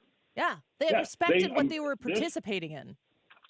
They're coming across the border with Joe Biden shirts on. Like they're not afraid of nothing. The guys are literally doing the Michael Jordan 6 threes and a half shrug at the cameraman. They're running over our military like it's going out of style because our military isn't allowed to do what they want to do. Like military aren't police officers. They're not trained to serve and protect property. You ran off our police. Now you have soldiers in there, and a soldier's training is to either conquer or keep you from conquering. So telling them they can go out there but they can't have rifles. So how long until one of our best and brightest ends up getting stabbed? Because these people who are coming in, it's not like they can't get across and they're going to go to the cartels and say, "Oh, they wouldn't let me across, so I'm sure you're going to waive the $10,000 I had to pay you to get across." I'm sure they'll have no problem with that. Like it's just ridiculous. I'm trying to think of, Tyrus, in my lifetime. I'm trying to think of an issue that has impacted Americans across the board where there seems to be a resounding opinion that we have a real crisis at our southern border. And it's not a Republican or a Democrat problem. It's an everybody problem, especially where the administration is just so willfully ignorant to what the American people want. I mean, this seems like a huge issue going into an election year that they just, I guess they're going to hope for the best when it gets to be November, if you're Biden. With the exception of our sports franchises, you and I rarely disagree, but I have to disagree with you on this a little bit. They're not ignorant. That would be nice that they didn't know, because if you're ignorant, then you can be given some knowledge and change. They know exactly when the president of the United States comes out and apologizes for calling a murderous invader who took a young girl's life, and the only thing that he had to say was, "I should have said newcomer." That is all you need to know. Yeah. This subject is closed for me. I know the border is not changing. I know, and I've said this a million times, their attitude is if it cracks a few eggs, the eggs are our American citizens, but we get to where we need to go, they're fine with it. And it's even better if the eggs are being cracked are conservatives or Republicans. So they just don't you don't need to search and debate and tell him what he could do and what he needs to do, and it's an executive order. He knows all this, or at least he used to. His wife knows all this. Whoever's running the strings, who's writing the notebook, knows all this. They're fine with it, and they have Biden for cover. So to say they're ignorant would be best case scenario, but they know exactly what they're doing, and they love the fact that we're squirming about it because they don't think, one, that they're going to lose, and two, we won't do anything about it. So the only way you can do anything about it is vote, and I'm talking from top to bottom. Any senator or congressman that's in a sanctuary city that allows this to happen, that speaks up for them, that doesn't know what a woman is, that should be an easy choice to vote out. That's how you know. That's why you know what to do next. That's how you know. I want to ask you a baseball question here real quick before we let you go. And I looked it up. Boston plays at 9:10 our time tonight. That's like 3 a.m. for you probably. And the Cardinals are playing right after my show gets done. That was very nice of them to schedule it that way. We're playing the Dodgers. We're playing the Dodgers. What do you think about this Ohtani situation? You think he's completely clean here? I believe him. You believe him? I believe him. Only because on a smaller scale, I've been through it. The most dangerous thing around you when you're successful and making money is the people closest to you. Yeah. People love to say it's a stranger. It's never a stranger that wipes out your bank account. It's never a stranger that takes a little here, a little there. It's always a family member, a best friend, a parent, a brother, a sister. That's always the case. In this case, an interpreter who was, quote, his best friend. So if his best friend's managing his stuff and helping him and taking a little here and there, and you're like, well, it was so much money. Not to a guy who's making $100 million. Not to, you know what I'm saying? Like, It's very easy to move that money. Now, that's like when your kid taking your credit card with a $1,000 limit, and he's only stealing $20 at a time. You might not notice it until one day, over a year, you realize that $2,000 has been taken from your account. And then you're like, oh, how did this happen? And, of course, they say, well, and here's the ugly part. Most of the time when confronted, these people think they're entitled to it because, well, I was doing everything for you. I negotiated your contract for you. I helped you with this. So I felt like you owed it to me. Like, it makes it even worse. But I believe him. I have no reason not to believe him. He's always, I think in this country, we need to stop being so quick to go to the negative side of it. I think his interpreter did exactly what he said he did. And I don't think at this point it should be handled as such. Now, I know everybody wants it to be ugly and all that kind of stuff, but I think it's as simple as it is. I want Ohtani to lose as a Dodger, but I think he's great for baseball. So I hope that I want him to be clean. I want nobody wants to see literally the Dodgers are so loaded it's not even fair. Yeah. You know, when you have the nerve to bring up the Red Sox, and I'm upset. No, how can you be upset? Everybody is. Did you guys do worse than the Cardinals? By far. Oh my God! Let's bet right now. Bag of M&M. No, I'll bet you. No, here's what we're gonna do. We're gonna bet on the end of the season, whichever team has the better record, the other one has to buy an MLB hat for the other person. I'll wear a Red Sox hat if you take a Cardinals hat for me. All right, and I'll wear a Cardinals hat on Duckville. That's fine. That's good. This is an easy bet for me. Just to let you know, we're trading with the Yankees. Okay, we sent one of our best young outfilders to the Yankees. So that pretty much is a wrap for me. Well, I need to clarify though. Are you betting that the Red Sox will do worse than the Cardinals? Because I want to say the Cardinals are going to do better. I'm betting on my birds. We'll be lucky if we can finish dead last in our division. You got the Orioles, you got the Blue Jays, the Rays, and the Yankees are just a monster. We're in the Central. Red Sox have no chance. So the losing team gets the hat? Is that what we're going to do? The losing team gets the hat? Yeah, 48. If we get 48 wins, I'll be shocked. No. I'm calling it. 48? I'm talking bottom, worst in the league. They're going to have way more than 48. All right. I'm going to. Okay. All right. Name a guy on the roster right now. Tanner Houck. Tyler O'Neill. Tanner Houck from Collinsville, Illinois. Yeah, Tanner. How much playing time Tanner get? I don't know. I think he's going to do well this year. I know him personally. Let's say we win every game that Tanner's in. Okay. What's that? 20? I don't know. Pitcher. It depends on if he's in relief or if he's starting. Yeah, let's say he's starting. Let's say he's acing it and he gets 20 wins. Mm-hmm. We still got to come up with those 28 more wins. Like we've got. How did you turn this conversation into me advocating for the Red Sox? I see what you're doing to me here, and I don't appreciate it, and you're trying to get a hat out of it. You're a very smart man, Tyrus. Too late. Damage is done. You accepted by terms. I did. So, I did there we go. publicly. There we go. All right, go Cardinals. And if it triggered anybody in your office, I don't care. No, that nobody's triggered here. Yeah. We're very untriggered people. Okay, good. Okay, Tyrus. Trigger-free zone? Yes, nice. Trigger-free zone right here on the Annie Fry Show. We'll talk to you next week. Thanks for being here with us. Yeah. Have a good week. You too. Go Sox. Go Cardinals. I'm hanging up on him so he can't respond. That's funny. I'm not sure what the bet is. I need terms. I need written terms, Brad. We'll have to go back and review the tape. Yeah, I'm like, okay, I'm betting on my birds, and he's like, I'm betting on your birds. That's not how this goes. We got to get to a break because when we come back, we're going to speak with John Curran, who is the Illinois Senate Minority Leader. And listen, I know there are not a lot of Republicans in Illinois government, but there are some very good Republicans in Illinois government. We're going to hear from one of them when we come back. They're trying to bring a light to what J.B. Pritzker is doing. I'm going to put it this way, to the state of Illinois, certainly not for it. John Curran, when we come back.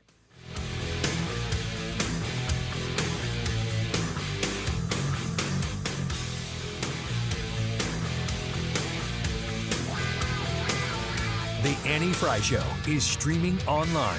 Watch us live on YouTube and subscribe.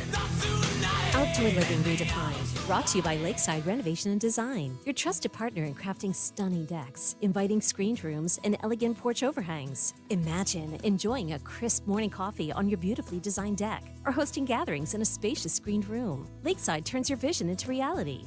Our skilled craftsmen use top-notch materials to create spaces that stand up to the elements and stand out in style. Elevate your lifestyle with Lakeside's outdoor living expertise. Visit our showroom or call Lakeside Renovation and Design today. Getting quality employees to fill positions in your company is essential, but finding those people can be a major hassle, unless you use ZipRecruiter. ZipRecruiter makes finding quality people a breeze. And right now you can try it for free at ZipRecruiter.com/radio. With ZipRecruiter, one click sends your job to hundreds of top job sites.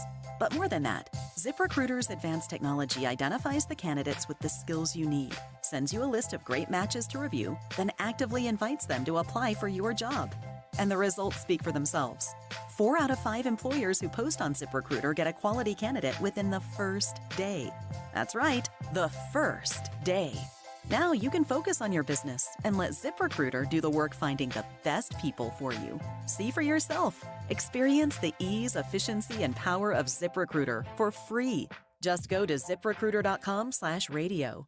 That's ZipRecruiter.com/radio. ZipRecruiter.com/radio. Our goal at NeoVitan is to make supporting your nutrition as easy as possible. That's why we created the NeoVitan monthly subscription. Just go to neovitan.com, choose your multivitamin, sign up, and we will do the rest. You'll receive your NeoVitan multivitamin every month with no long-term obligation. You can pause or cancel at any time, and shipping is free. Each NeoVitan multivitamin includes our physician-formulated proprietary blend for nutritional support you won't find anywhere else. Start supporting your nutrition the easy way with NeoVitan multivitamins. Sign up for a NeoVitan subscription today at neovitan.com. You're listening to the Annie Fry Show live from the Air Comfort Service Heating, Cooling, and Insulation Studio. Air Comfort Service is hiring licensed journeymen. Don't have a journeyman license? Air Comfort Service will help you get it. Get guaranteed hours year-round and more. Apply online at aircomfortservice.com. St. Louis's home for conservative talk. The Mark Reardon Show. Quite the back and forth on the topic of crime between St. Charles County Executive Steve Ellman and Mayor Tisch in St. Louis. Ellman joins me Thursday evening. Weekdays from 3 to 6 on 97.1 FM Talk.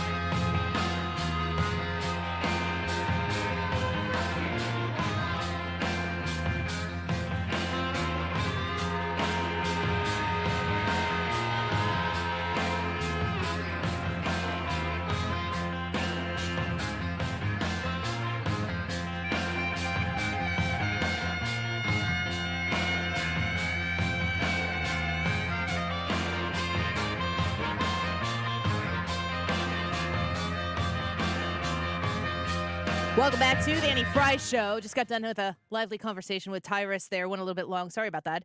I want to get to our next guest here because in the state of Illinois, we are seeing we're a border state. Missouri, you're a border state. We all understand that this open border circumstance in on our southern border has caused this to be a crisis that is faced on all 50 fronts here.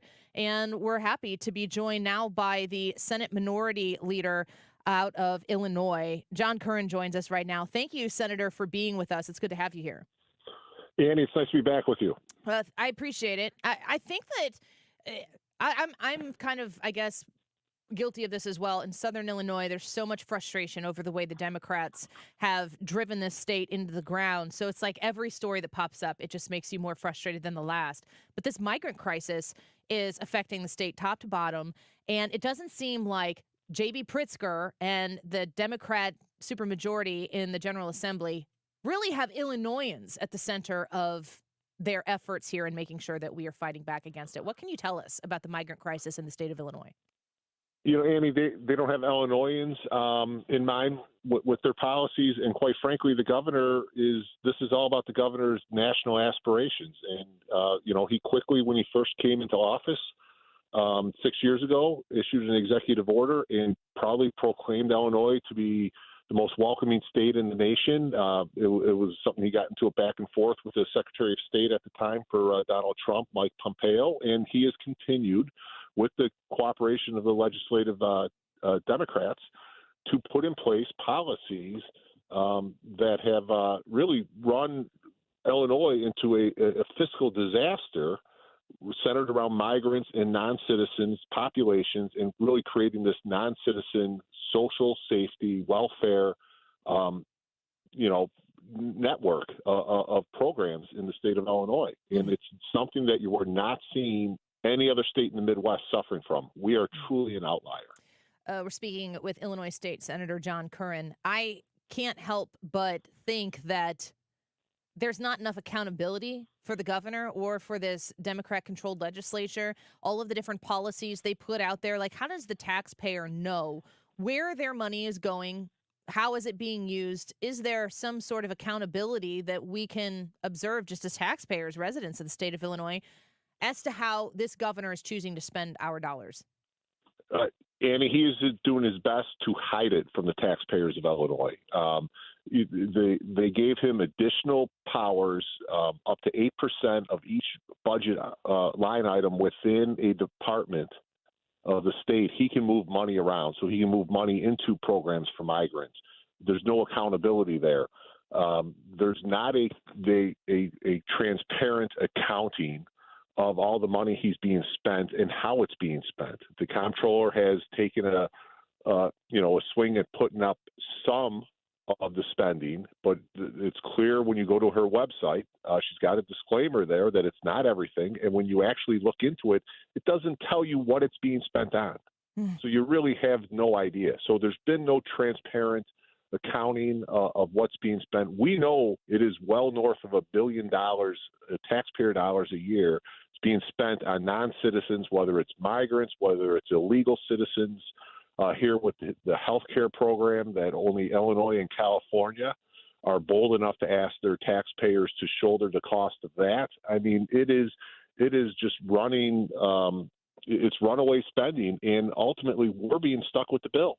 And that is, and our whole point of what we're in our pushback is that's not fair to Illinois taxpayers. Right. The governor is taking Illinois taxpayers for a ride, and it is all to buttress his national ambitions as he tries to model himself for a national Democratic primary for president. Oh gosh, I can't decide as an Illinois resident myself if we were to rid him of our governor and he becomes the president.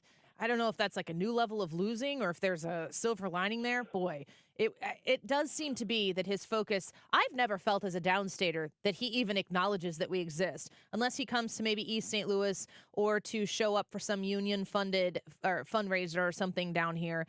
I talked to people who are in the Granite City Steel right across the river from where I'm sitting right now. I've talked to workers there. They are blue-collar, manual labor type of workers. They're very frustrated with the absence that this governor has shown downstaters. And I know for a fact that we have a drop-off location within, I think, 10 miles from where I'm sitting downtown, where these migrants are being bused. They're being released. They get put in schools, in our neighboring schools. They do not speak English. There are children who are being brought here and put into classrooms with your children. And those kids, I feel my heart goes out to them. They don't speak a lick of English. So they just sit there and get shoveled from classroom to classroom to classroom. There's no attention that is actually being paid to the actual humans, both Illinoisans and migrants that are coming here, and they're using our taxpayer dollars to fund all of this without any accountability. It's a travesty. I'm glad to hear that the Illinois Senate Republicans are at least trying to bring some accountability to the matter.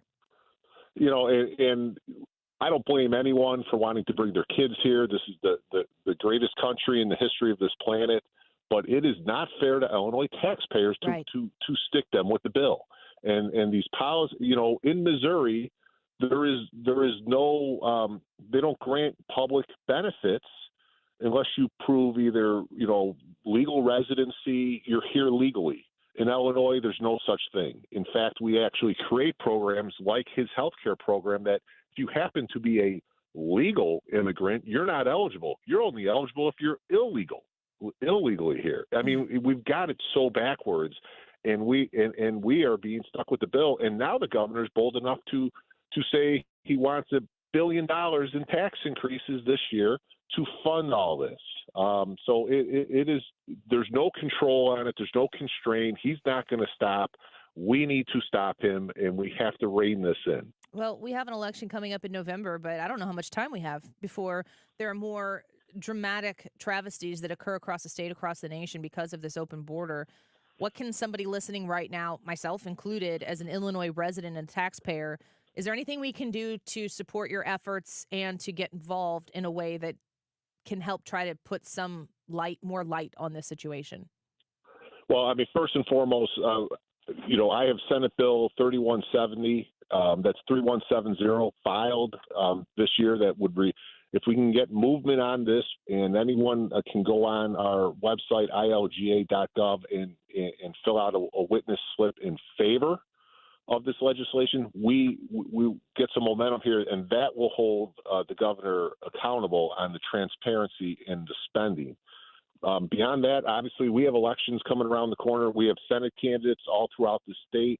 I know my partner, the House Republican leader, Tony McCombie, every seat in the House is up this cycle. So we have, especially in the House, we have a tremendous opportunity to really change the narrative in Illinois and change the direction, but we need everyone to come out and vote.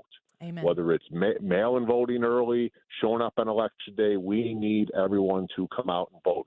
The governor is completely Chicago-centric. The General Assembly is Chicago-centric. That's their lens. Everything they do is with Chicago in mind. We have to change that. This is a large state. We have to, and the only way to balance this out is voting for the Republicans up and down the ballot come November. Amen. Illinois State Senate Minority Leader John Curran, I appreciate your time and I appreciate your willingness to step in there and fight, even if you don't have, if you're not flanked by a lot of Republicans there in the Senate or, of course, the House. We will try to do our part and send a few more there, but you continue to fight regardless, and we're grateful for what you're doing so far today. Andy, thank you. Very nice to be with you today. Sounds good. Let's reconnect again soon. The Senate Minority Leader, the Republican Senate Minority Leader there in the state of Illinois.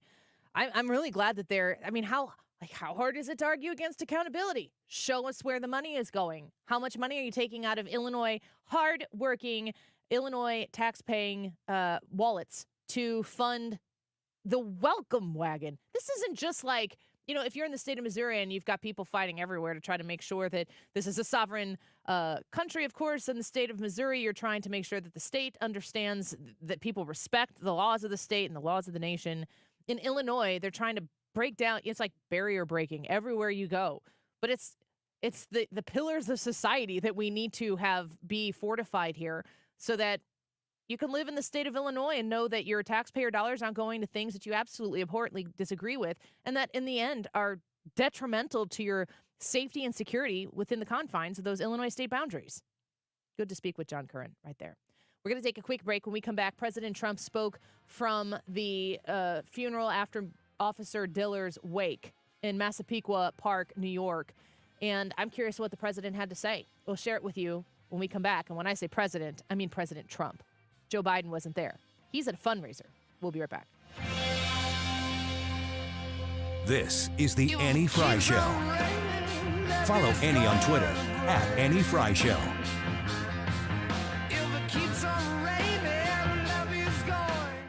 Air Comfort Service is a phone call away, 314-513-0091, 314-513-0091. If you need an HVAC system installed in your home, place business as well. They have great financing opportunities for you, 0% APRs. They can help you with that 0% financing for up to 72 months on new HVAC equipment.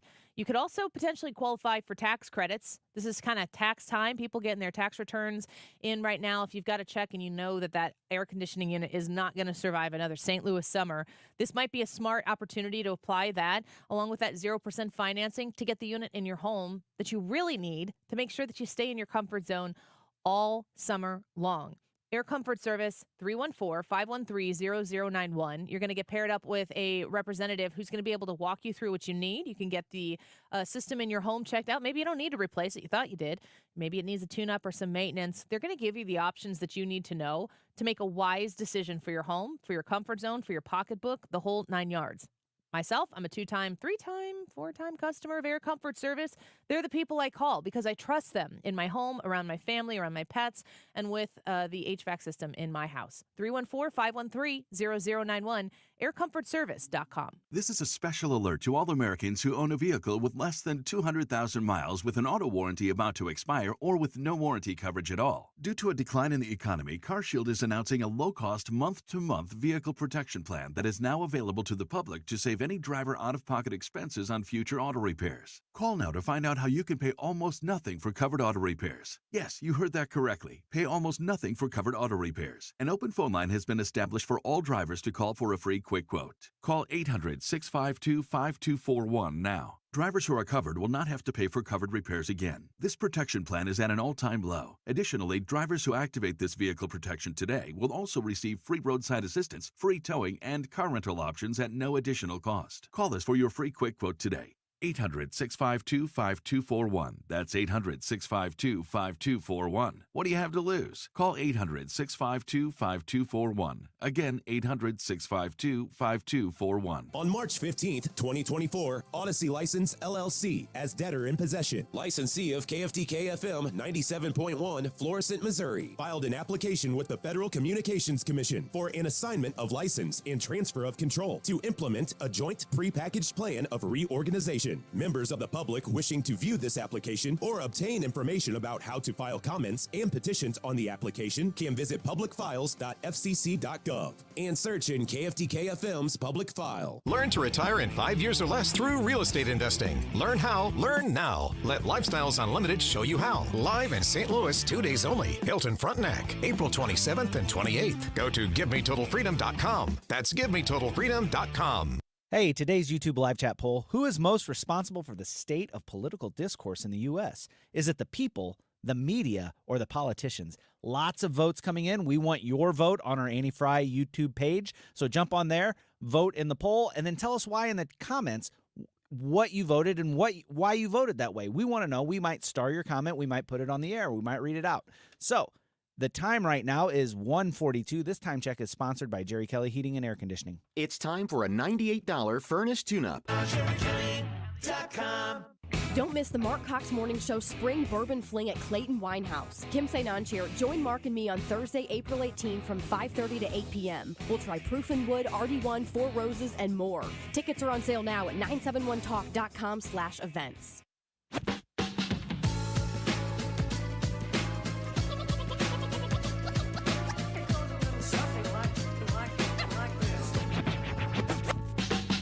My shoes, my toes are busted. My kitchen says my bread is molded. I got a good job at the dollar store. 1 foot in the hole, 1 foot getting deeper with a broken mirror and a blown out speaker. This is the Annie Fry Show. Interact with Annie on Facebook. The Annie Fry Show.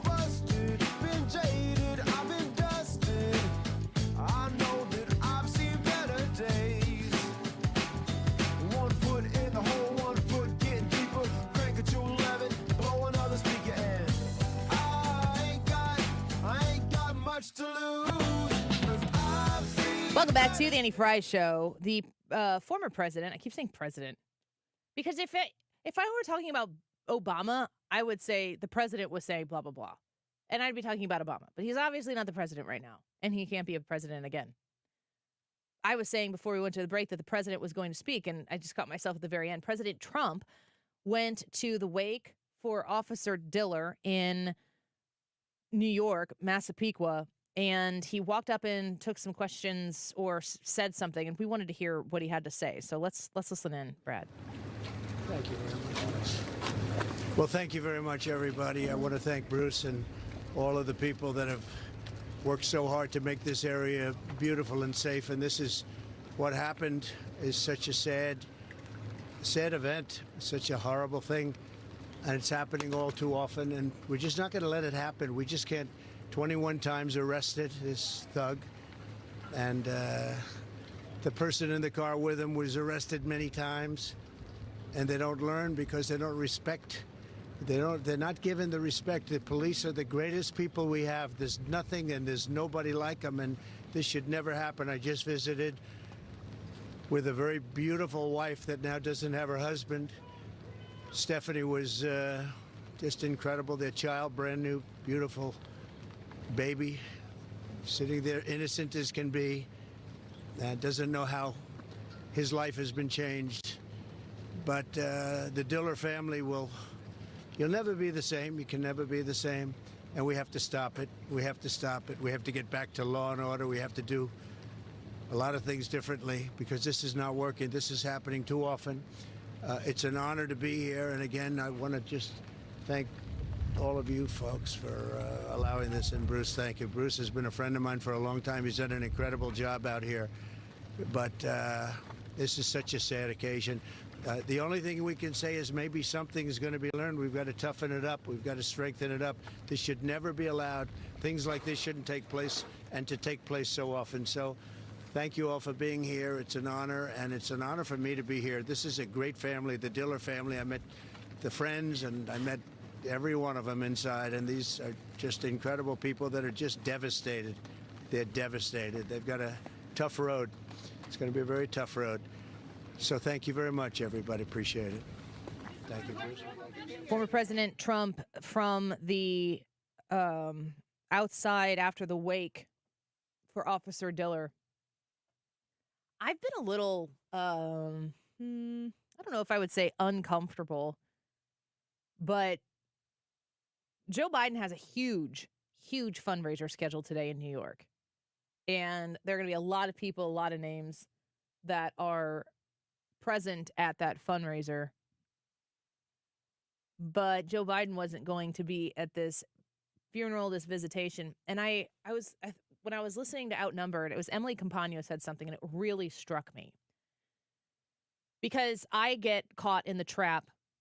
You might experience this too. I get caught in the trap of everything is about politics. And the reason why I've been a little apprehensive about Donald Trump's going to this Officer Diller wake, the first thing I think of is, well, that's a political statement to show up at this wake after an officer is gunned down by a career criminal. You know, and even when you say gunned down, it was a routine traffic stop. He was outside the window of this worthless piece of crap who was in this car and just shot him like an inch below his bulletproof vest. Gunned down. Did you pull the Brad, did you pull the clip of Corinne Jean-Pierre talking about this? I don't know that we did. I never sent it. I heard it earlier today. And she's talking about this and she's flipping through her binder and she's saying the correct things about our thoughts and prayers are with this family and I don't think she ever says his name. And then she goes to gun violence in her statement about the death of Officer Diller.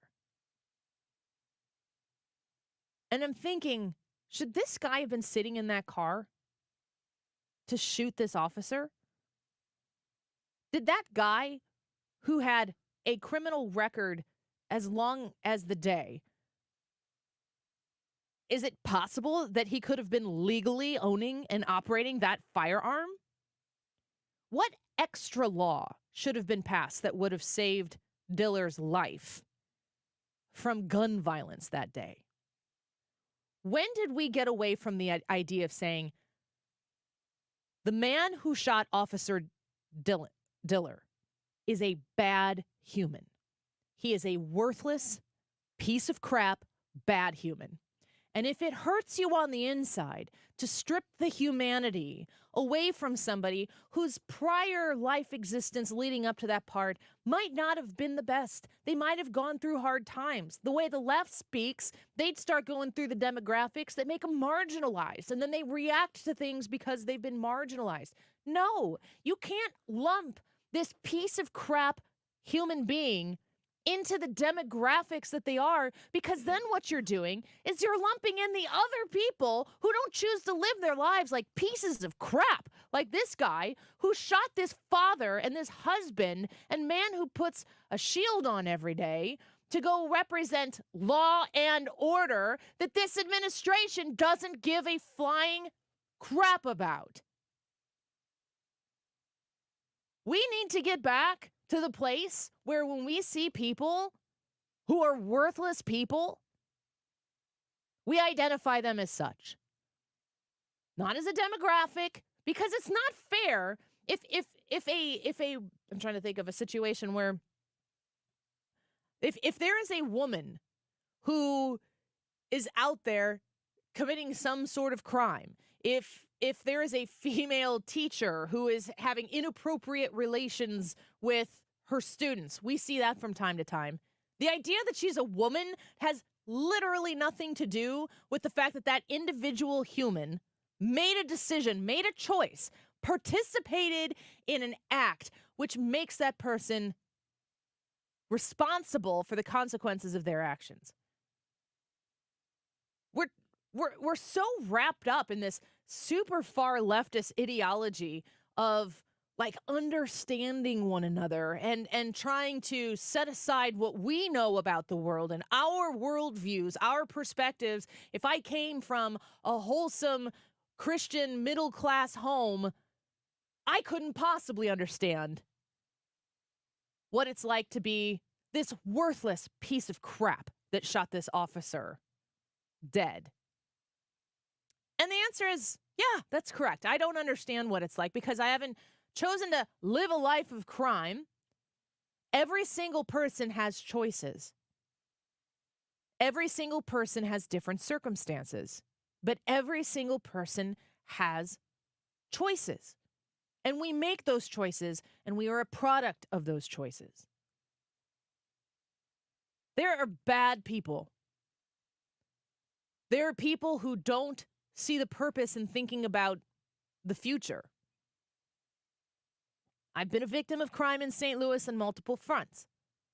I've had my life threatened one time with a gun pointed in my face. I've had my car stolen from me from an individual who ended up going to be on trial for other things, and I looked at the rap sheet of this individual and assault and battery and all of these different things, possession of a firearm, like these are all part of the history of this person. He stole my car and it was the middle of the day. I let him take it. What was I going to do? Could he have shot me that day? Yes. Would I feel like gun violence was the problem here? No. We have people living in our culture who have nothing to live for. So they have nothing to lose. And when you're on the other side of that, when your worldview exists because you maybe had a different upbringing, or maybe you've come into an understanding of what life is about, what is worth living for, then all of a sudden you get great perspective on what you have to lose. It changes the way you make decisions.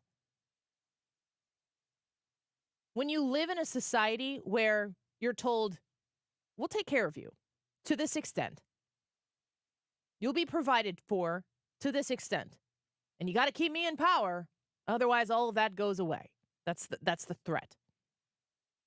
What do you have to lose? If you're somebody who is living a life of crime over and over and over again, we're going to let these people out on parole. We're going to say, come back and see us in court, and we'll take care of this one the next time. He was supposed to be in court on April 1st. He was supposed to be in court on Monday for other crimes that he committed. It's outrageous. He shouldn't have been out. When you decide to act subhuman, you should not be able to live among the humans. Why is it that we can't say that out loud any longer? And it's political. It's all political. And it's costing lives. In New York, it cost the life of Officer Diller. It took away a 1-year-old father, I think 9 months old. A woman will raise her 9-month-old baby without her spouse, without the child's father, because this piece of crap was able to be out living among the humans, a subhuman among the humans. It's got to stop. In the state of Illinois, Prison Review Board says this guy who should have never been out because he was violent, a long criminal record, gets let out on parole. He breaks parole. He breaks into his, ex-girlfriend's home to try to get to her. She's pregnant. 11-year-old stands in front of his mother to protect his mother's life. And this psychopath, subhuman piece of crap stabs an 11-year-old to death. In Illinois, that policy that allowed that to happen, who are the politicians trying to sell you on having compassion for? Who did the politicians who made sure that that Safety Act, that these provisions of a society that doesn't protect victims from their victimizers, who are they trying to show you their virtue when they were telling you these are the policies that Illinois needs to lean forward and progress into this more civilized society? Tell that to the mother of that 11-year-old who's dead now, who was stabbed herself and was going to make it. You got to ask yourself, what are we doing? And when you realize that a lot of it just comes down to the words that we choose to use, that we've been made scared to use, maybe we just don't play that game anymore. Start talking straight. That's what Tyrus started this hour out with. We're going to take a quick break. We'll be right back. This is the Annie Fry Show. Rhino Shield is far superior to even the best traditional exterior house paint. Rhino Shield is 8 to 10 times thicker than paint and comes with a 25-year transferable warranty. Rhino Shield is the only ceramic coating company that has been chosen by Disney, This Old House, and 3 times on HGTV's Curb Appeal, where every episode is concentrated on unpainted brick, bonds and seals to stucco, wood, hardy, block, color lock, masonite, and more. No better product for those steel aluminum-sided homes that have become, chalky and tired looking. We coat sloped and flat roofs to extend their lives too. After 15 years, we've got a great reputation and a superior product. As long as it's affordable, why wouldn't you do it? Before you make the costly mistake of painting with traditional paint, you'd be best served to call Rhino Shield today. We are the experts and our evaluations are free. 877-25-RHINO or 877-25rhino.com. Tell them, ladies. No paint, don't Rhino. Go Rhino Shield. Never paint your house again. Rhino Shield. Let's listen in on a modern-day marriage proposal. The players lift their smartphones. The young man pledges his true love to the woman of his dreams. She accepts. They exchange kissing emojis. There are some hearts. Very nice. Well, look at this. He's putting his phone down. I don't believe it. He's got a box from Diamonds Direct. Well, now she puts her phone down. Oh, unbelievable. That, folks, shows how special a diamond from Diamonds Direct is. 2 people have put their phones down. He slips the Diamonds Direct diamond on her finger. She kisses him. Human contact, ladies and gentlemen. Who knew a Diamonds Direct diamond was capable of revolutionizing the virtual universe? And look at this. Her phone is ringing and she's still looking at her Diamonds Direct diamond. Oh, what's next? Tweets from actual birds? Amazing things really do happen when you give her a diamond from Diamonds Direct. Come in today and see how we can help you download real emotion. Details, store hours, and more at diamondsdirect.com. Your love, our passion. Urgent Camp Lejeune settlement message. The government will soon begin providing fast, guaranteed settlements to Camp Lejeune Marines, families, and civilians. Awards will range between $100,000 and $550,000 with an option for higher amounts. If you or a loved one spent time at Camp Lejeune and suffered cancers of the bladder, liver or kidneys, leukemia, non-Hodgkin's lymphoma, Parkinson's, or kidney issues, you may be entitled to a significant financial reward for your Camp Lejeune claim and could be paid within 60 days after accepting your settlement with your VA benefits fully protected. But the deadline for filing is fast approaching, so you need to act now. Call the James Harris Law Camp Lejeune helpline now to get the compensation you deserve. We're already fighting for thousands harmed by the water at Camp Lejeune, and with the deadline coming, you need to call now or you may forever lose your right to a settlement between $100,000 and $550,000. For your free evaluation, call 800-885-2277, 800-885-2277, 800-885-2277. KFTK FM Florissant. From the Under Law Injury Lawyers, GetJim.com studio. 97.1 FM Talk. Always live on the free Odyssey app. Former president pays his respects. I'm Lisa Brady, Fox News. Just a short time ago, former President Trump paying tribute to slain New York City police officer Jonathan Diller by attending the start of a 2-day wake in his hometown on Long Island, telling reporters as he left. What happened is such a sad event, such a horrible thing.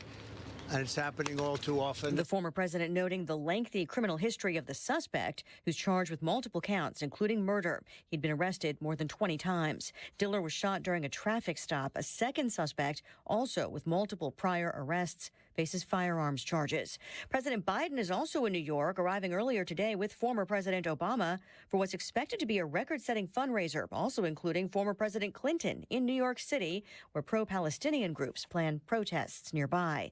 A day after the mass stabbing that left 4 dead, 7 injured in Rockford, Illinois, a 22-year-old suspect is arraigned, also accused of using his truck to run over victims. Christian Soto is held without bond. He is heading to prison for fraud, but it could have been much worse for the founder of failed cryptocurrency exchange FTX. Judge Lewis Kaplan sentenced Sam Bankman-Fried to 25 years in prison. Prosecutors had asked for at least 15 more years than that, saying each crime and each harmed party necessitated a lengthy sentence. Bankman-Fried told the judge he's haunted by the bad decisions he made. He said he apologized for what happened at every stage, but later said that FTX and Alameda Research, his companies, were never bankrupt, that it could have just ended up being an unpleasant few weeks. While the judge noted mitigating evidence of Bankman-Fried's philanthropy, he said his political ambitions and interviews after his arrest revealed an act being put on. He posited that while Bankman-Fried's name has been tarnished, he could commit similar crimes again. Fox's Jessica Rosenthal, the judge also ordering Bankman-Fried to pay $11 billion in forfeiture. America is listening to Fox News. I'm still going for it, even with higher stroke risk from atrial fibrillation, and a regular heartbeat not caused by a heart valve problem. Over a 3-year study, Eliquis apixaban tablets reduced stroke risk better than warfarin, and over 97% of Eliquis patients did not experience a stroke. A first stroke occurred in 2.9% of warfarin patients versus 2.3% of Eliquis patients. Don't stop taking prescription Eliquis without asking your doctor. It may increase your stroke risk. Eliquis can cause serious and in rare cases fatal bleeding. Don't take Eliquis if you have an artificial heart valve, abnormal bleeding, or antiphospholipid syndrome. While taking, you may bruise more easily or take longer for bleeding to stop. A spinal injection while on Eliquis increases risk of blood clots, which may cause paralysis, the inability to move. Get medical help right away for unexpected bleeding, unusual bruising, or tingling, numbness, or muscle weakness. Medications such as aspirin products, NSAIDs, SSRIs, SNRIs, and blood thinners may increase bleeding risk. Tell your doctor about all planned medical or dental procedures. Learn more at Eliquis.com or call 1-855-ELIQUIS. Air Comfort Service, heating, cooling, and insulation. Weather. Chief Meteorologist Dave Murray. Feeling pretty good for our temperatures on this Thursday afternoon. We should peak out at about 65. Plenty of sunshine. Tonight, clear and chilly. 42. Friday, Good Friday, sunny skies, warm it up to 72 Friday afternoon. The weekend, Saturday, partly sunny, 75. Sunday for Easter, partly sunny, maybe a spot shower or thunder shower late day, 75 on Sunday. This is 97.1 FM Talk. Chief Meteorologist Dave Murray. Are you the decision maker in your company? Consider this. For the first time in decades, there's a better option for a corporate card and spend management platform. Meet Ramp, the only corporate card and spend management system designed to help you spend less money so you can make more. Most corporate credit cards offer points as incentives, but those points amount to less than their worth in real cash value. Ramp's corporate cards offer you cash back, real money in your pocket. Plus, you control who spends what with each vendor. And Ramp's software collects and verifies receipts automatically, which means you'll stop wasteful spending and close your books in hours instead of days. Businesses that use Ramp add up to 5% to their bottom line the first year. If you're a decision maker, adding Ramp could be one of the best decisions you've ever made. And now get $250 when you join Ramp. Just go to ramp.com/free. Ramp.com/free. RAMP.com/free. Cards issued by Sutton Bank and Celtic Bank, members of FDIC. Terms and conditions apply.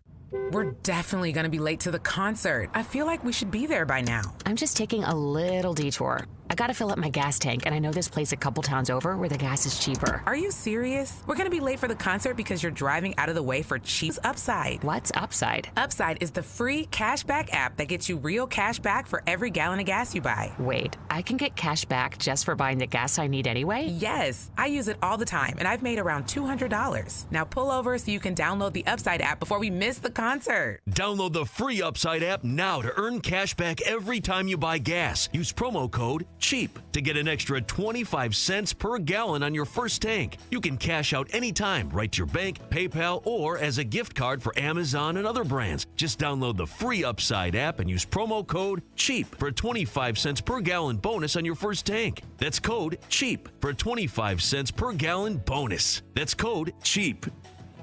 Hello, my name is Chad Clayman with Clayman Group, where you can find us online at claymangroup.com, KLAMEN group.com. Do you have a house that you'd like to sell as is and not deal with the market? Maybe you have a tenant not paying the rent or a house in disrepair and you want a simple solution for your sale? We've been in business for over 88 years and we've helped thousands of people sell their house in as-is condition with no middleman involved. Reach out today at claymangroup.com, KLAMEN group.com, and receive an offer today. Download the free Upside app and earn real cash back every time you buy gas. Download the free Upside app now and use promo code GIFT for an extra 25 cents per gallon on your first fill-up. That's promo code GIFT. You found 97.1 FM Talk, where we ask questions, even when the legacy media won't. Especially when the legacy media won't. St. Louis is home for conservative talk. 97.1 FM Talk.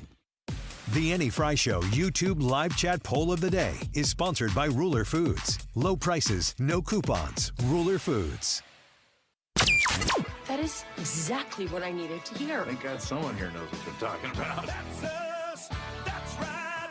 Gotta love this American ride. All right, you need to take the time and get the full picture.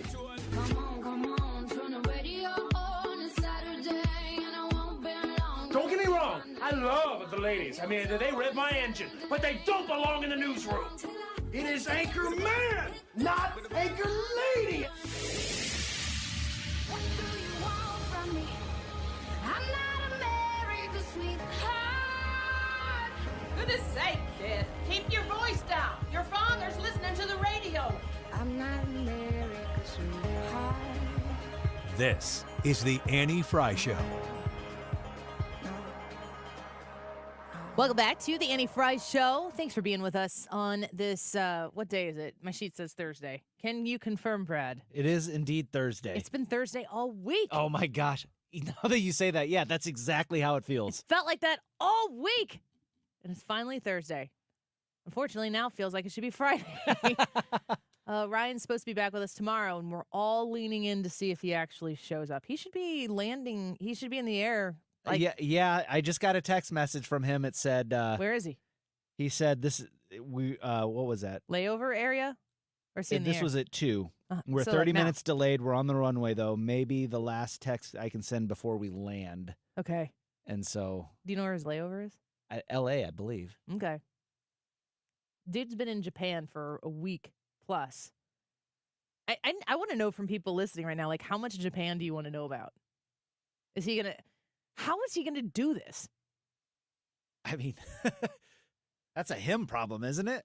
Not if he doesn't do it, then Well, it's a me problem. That's true. Then it becomes a you problem. Yeah. That becomes a me problem, too. Brad, you are not thinking about this the way I'm thinking about this. Like, oh, he'll struggle through it. No. No, what I'm thinking about is if he's like, oh, no, I'm not coming in, I am going to leave him at the airport then. Mm-hmm. You got to make him give you a full commitment.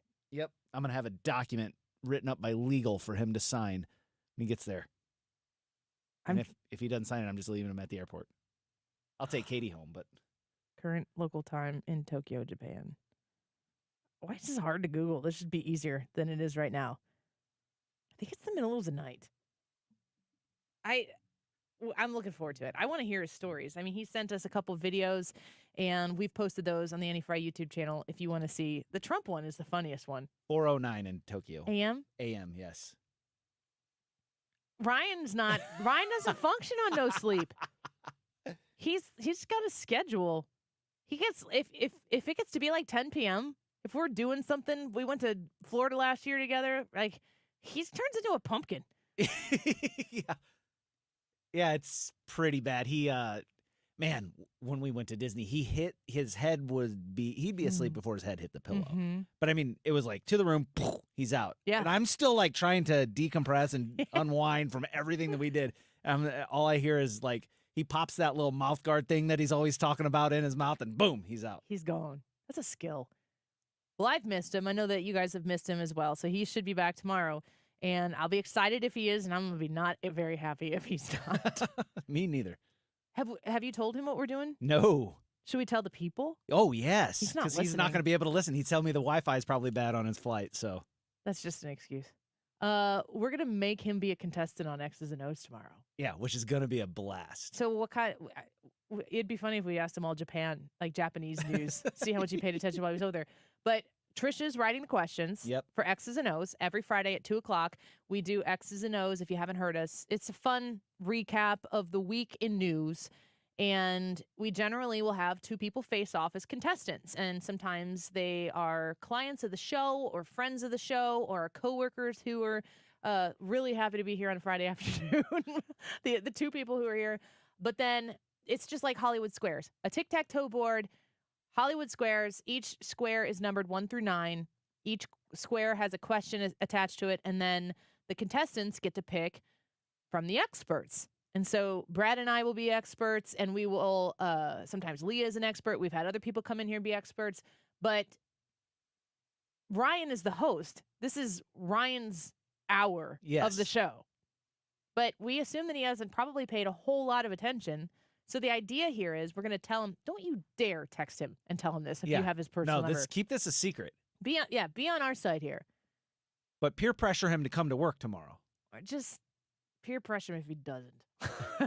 But we are going to have him be a contestant tomorrow, and the way it works is he will pick a square, and he'll pick one of us experts. So if he picks Brad and I are going to try to make him determine whether he believes us or not. Yes. We want him to have to try to trust us or not trust us to see if he can read through what we don't usually try to throw the contestants off, but we might go a little roller coaster tomorrow.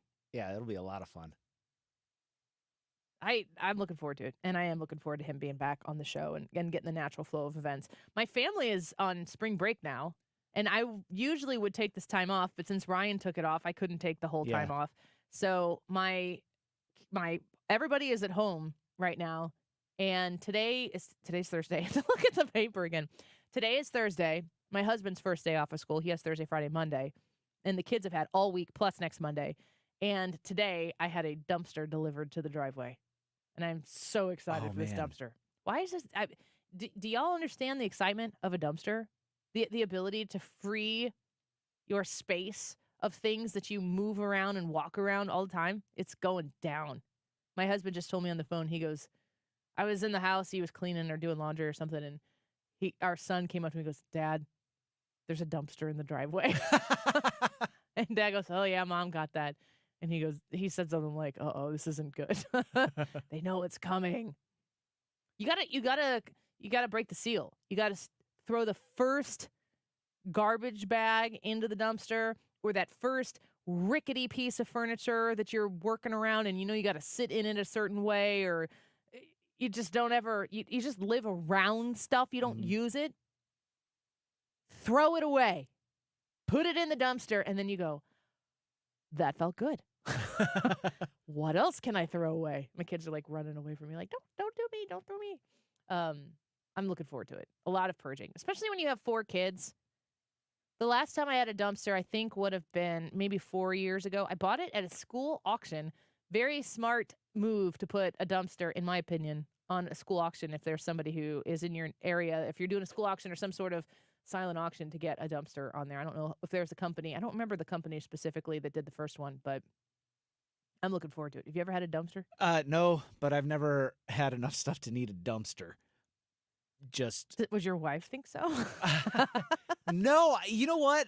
I feel like maybe I'm more of a purger than she is. Yeah. But would you get a roll off? It's a 15-yard one. Oh yeah. So it's like, to me, it's like a full-size dumpster, but half tall.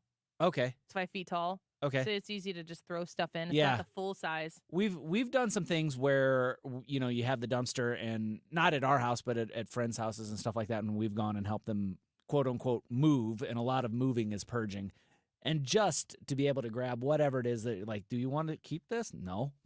Into the dumpster. Away it goes. You're on to something here. We have so much stuff that we don't even realize that we have until you have to start You got to doing something with you it. got to have an emotional conversation with that first thing, which is not real. Don't talk to your stuff. It can't talk back to you. But that was that whole like, what was that series on Netflix or something that was like you were supposed to, when you were parting with things, like you were supposed to look at it and vocally thank it. No, I'm thinking the dumpster. I'm going, thank you. Whoosh, and there it goes. Dash says on YouTube, why not have a name your price yard sale? Dash, let me explain something to you. And you were right. That is what I should do. But the reason why I haven't thrown so many things out over the years is because I think I'll sell it at a yard sale. And I didn't, because yard sales are so much work. Maybe what I could do is start just lining things up at the end of my driveway. You don't have, come take it. You come in the dumpster. We did that. We did that with some stuff from our house. We had an old computer desk, and we set it at the end of our driveway. And somebody walking by just kicked on it until it broke apart. And so then I had to throw it away anyway. You know, yard sales are like, in theory, they're a great thing. But you know what yard sales end with? It's a dumpster, and you're throwing away everything that you didn't sell. I've had yard sales before. The amount of effort and time that goes into yard sales is not worth the money for me. Not at all. Now, I've had yard sales before where it was worth the money for me. Like when my husband was going back to get his teaching degree and we were raising a kid and he wasn't, like, we needed to get rid of some stuff. And that was when I lived in Hamel, and Hamel has a wonderful town yard sale. I think it's in May. It's either Mother's Day weekend or maybe the third weekend in May. But the town was doing it. So it's easy because you just put, the people come. Yeah. I don't want to. I can understand the things that you want to donate, but you can even go to a Goodwill, and they don't take everything that you bring. They don't put out on the shelves. So what ends up happening on dumpster weekends? This is the second time we've done it. But what would end up happening is stuff starts getting funneled out of the house. Like for me, the first thing is remove it from the house. Yeah. Get it out of the garage. The garage is a huge one. Yeah. We need to get rid of things from the garage and the basement. And you get it out of the house. And then if there are decent things that somebody else could use, I was out there and I was taking pictures and sending things. But I'm kind of at the point in my life where most people in my life don't need my junk. No. So if it's something that would be useful to somebody else and is still in really good shape, we will just load up the truck and go make laps to Goodwill. And if anybody else has any other suggestions of places that would take particular things, please give me a comment on the Annie Fry YouTube channel. Make suggestions of where. I'm not a hoarder, Todd. I am not a hoarder. I am, in fact, the opposite of a hoarder. Watch what you say here, Todd. I am not one of those. Hoarder. No.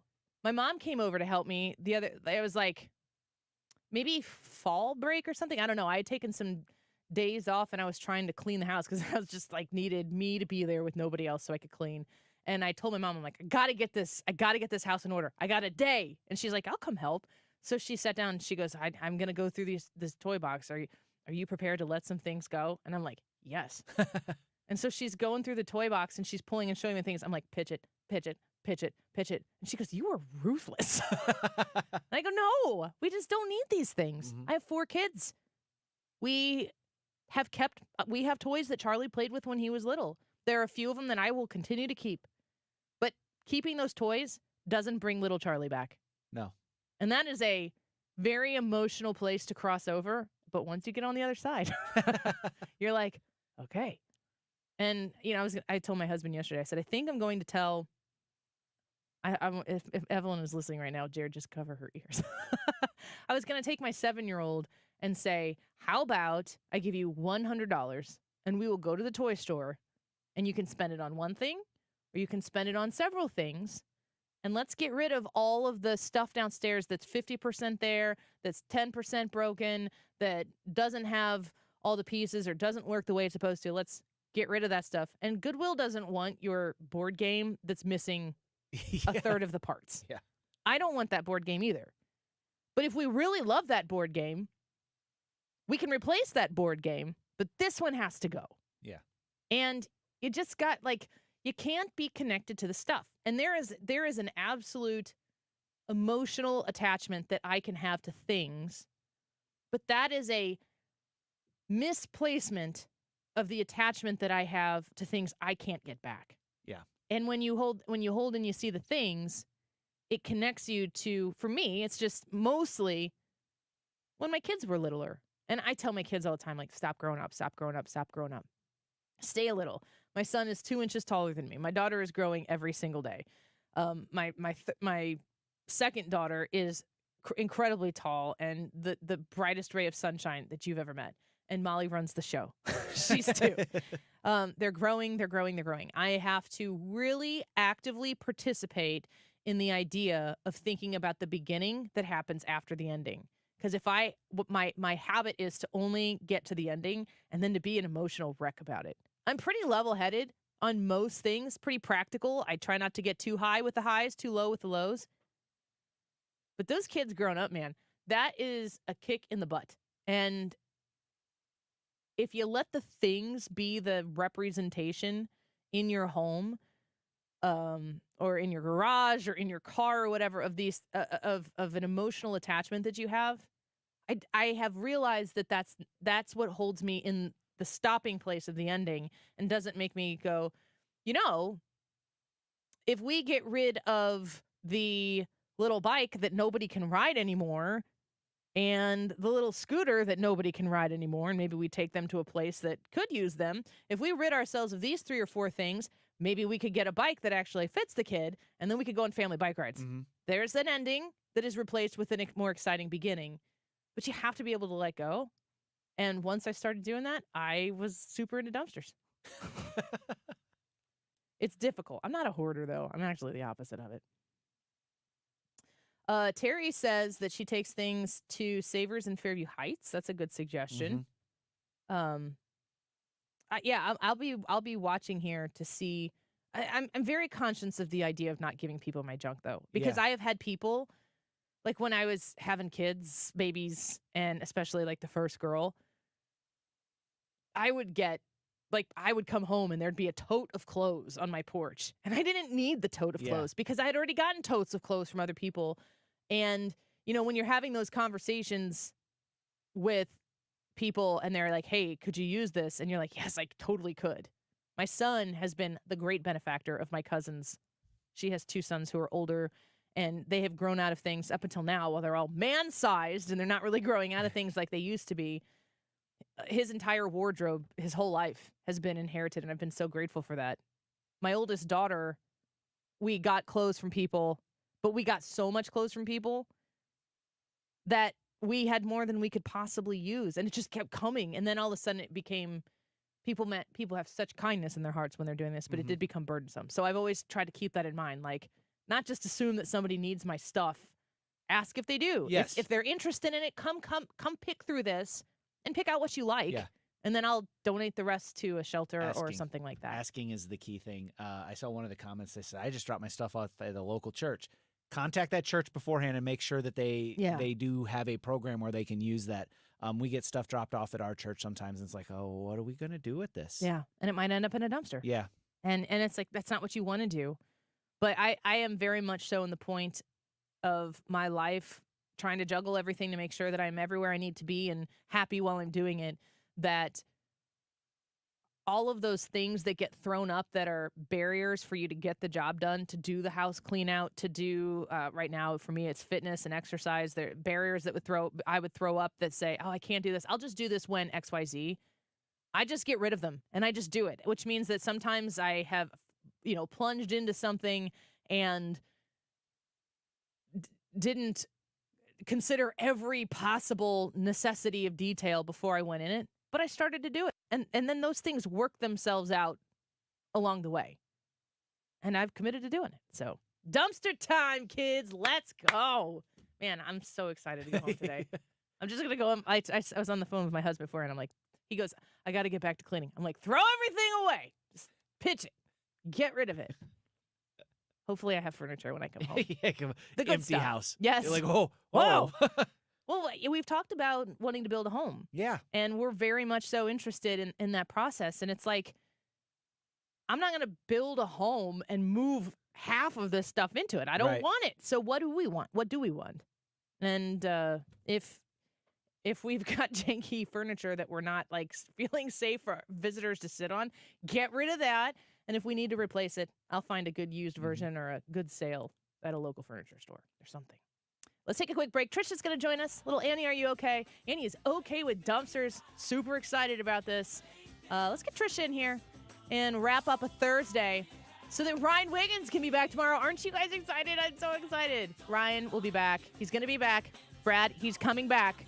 He'll be here. He will be here. He'll be here. He will be here. I'm putting it on you, Brad. I can't think of a better person to put this on. Me either. We'll be right back.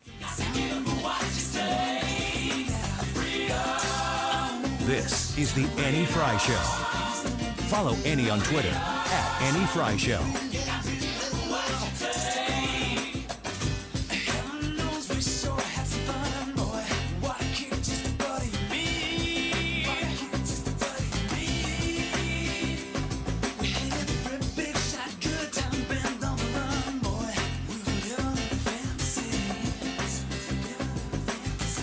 Getting a little parched while you're throwing things in your dumpster? We'll go to Ruler Foods and save on Pepsi, Mountain Dew, and Starry 12-packs. That might be a very specific group of people that I just highlighted there, but the Fry family will probably be going to buy, I love Pepsi, the Note Zero Sugar. That's my favorite drink right now, soda drink. 4 for $16 when you buy 4.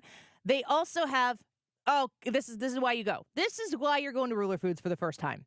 Eggs, a dozen, 99 cents a pop. Now, if you're not dyeing Easter eggs, I bet you still use eggs in your home. You get a limit of 4, but go stock up on those eggs right now while you get them at such a fantastic price. A dozen eggs for 99 cents, limit 4 at your local Ruler Foods. If you haven't made your way towards Ruler Foods yet, you'll be able to see all of the savings on their ad that's located at rulerfoods.com. But you can also go to that website, put in your zip code, and you can find the Ruler Foods that's located the closest to your place of business, to church, to your home.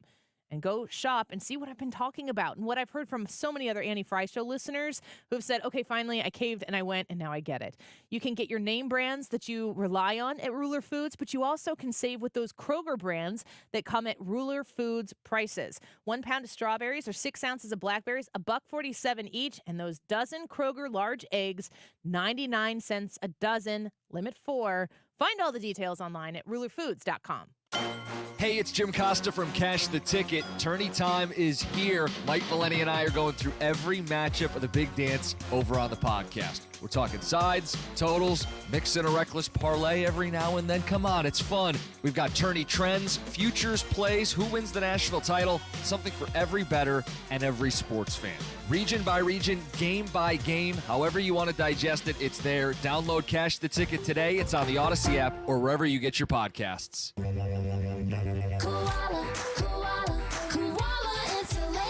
Proper insulation in your home or business can save you money every month. The insulation experts at Koala Insulation of Gateway West in Metro East Illinois deliver efficiency and improve comfort. Big or small, Koala has you covered. Call or text Koala Insulation of Gateway West in Metro East Illinois at 314-756-5661 and find them on Facebook or check out the reviews at koalainsulation.com/gateway-west. You're listening to the Annie Fry Show live from the Air Comfort Service Heating, Cooling, and Insulation Studio. Make your home comfortable year-round with routine HVAC maintenance from Air Comfort Service. Maintenance plans start at $15 per month and get 1 month free when you pay monthly. For details, visit aircomfortservice.com. There's a music station that fits your taste at Odyssey.com. Download the app for instant access to hundreds of music stations and listen live to 97.1 FM Talk. The Odyssey app. Download it or stream from 971talk.com.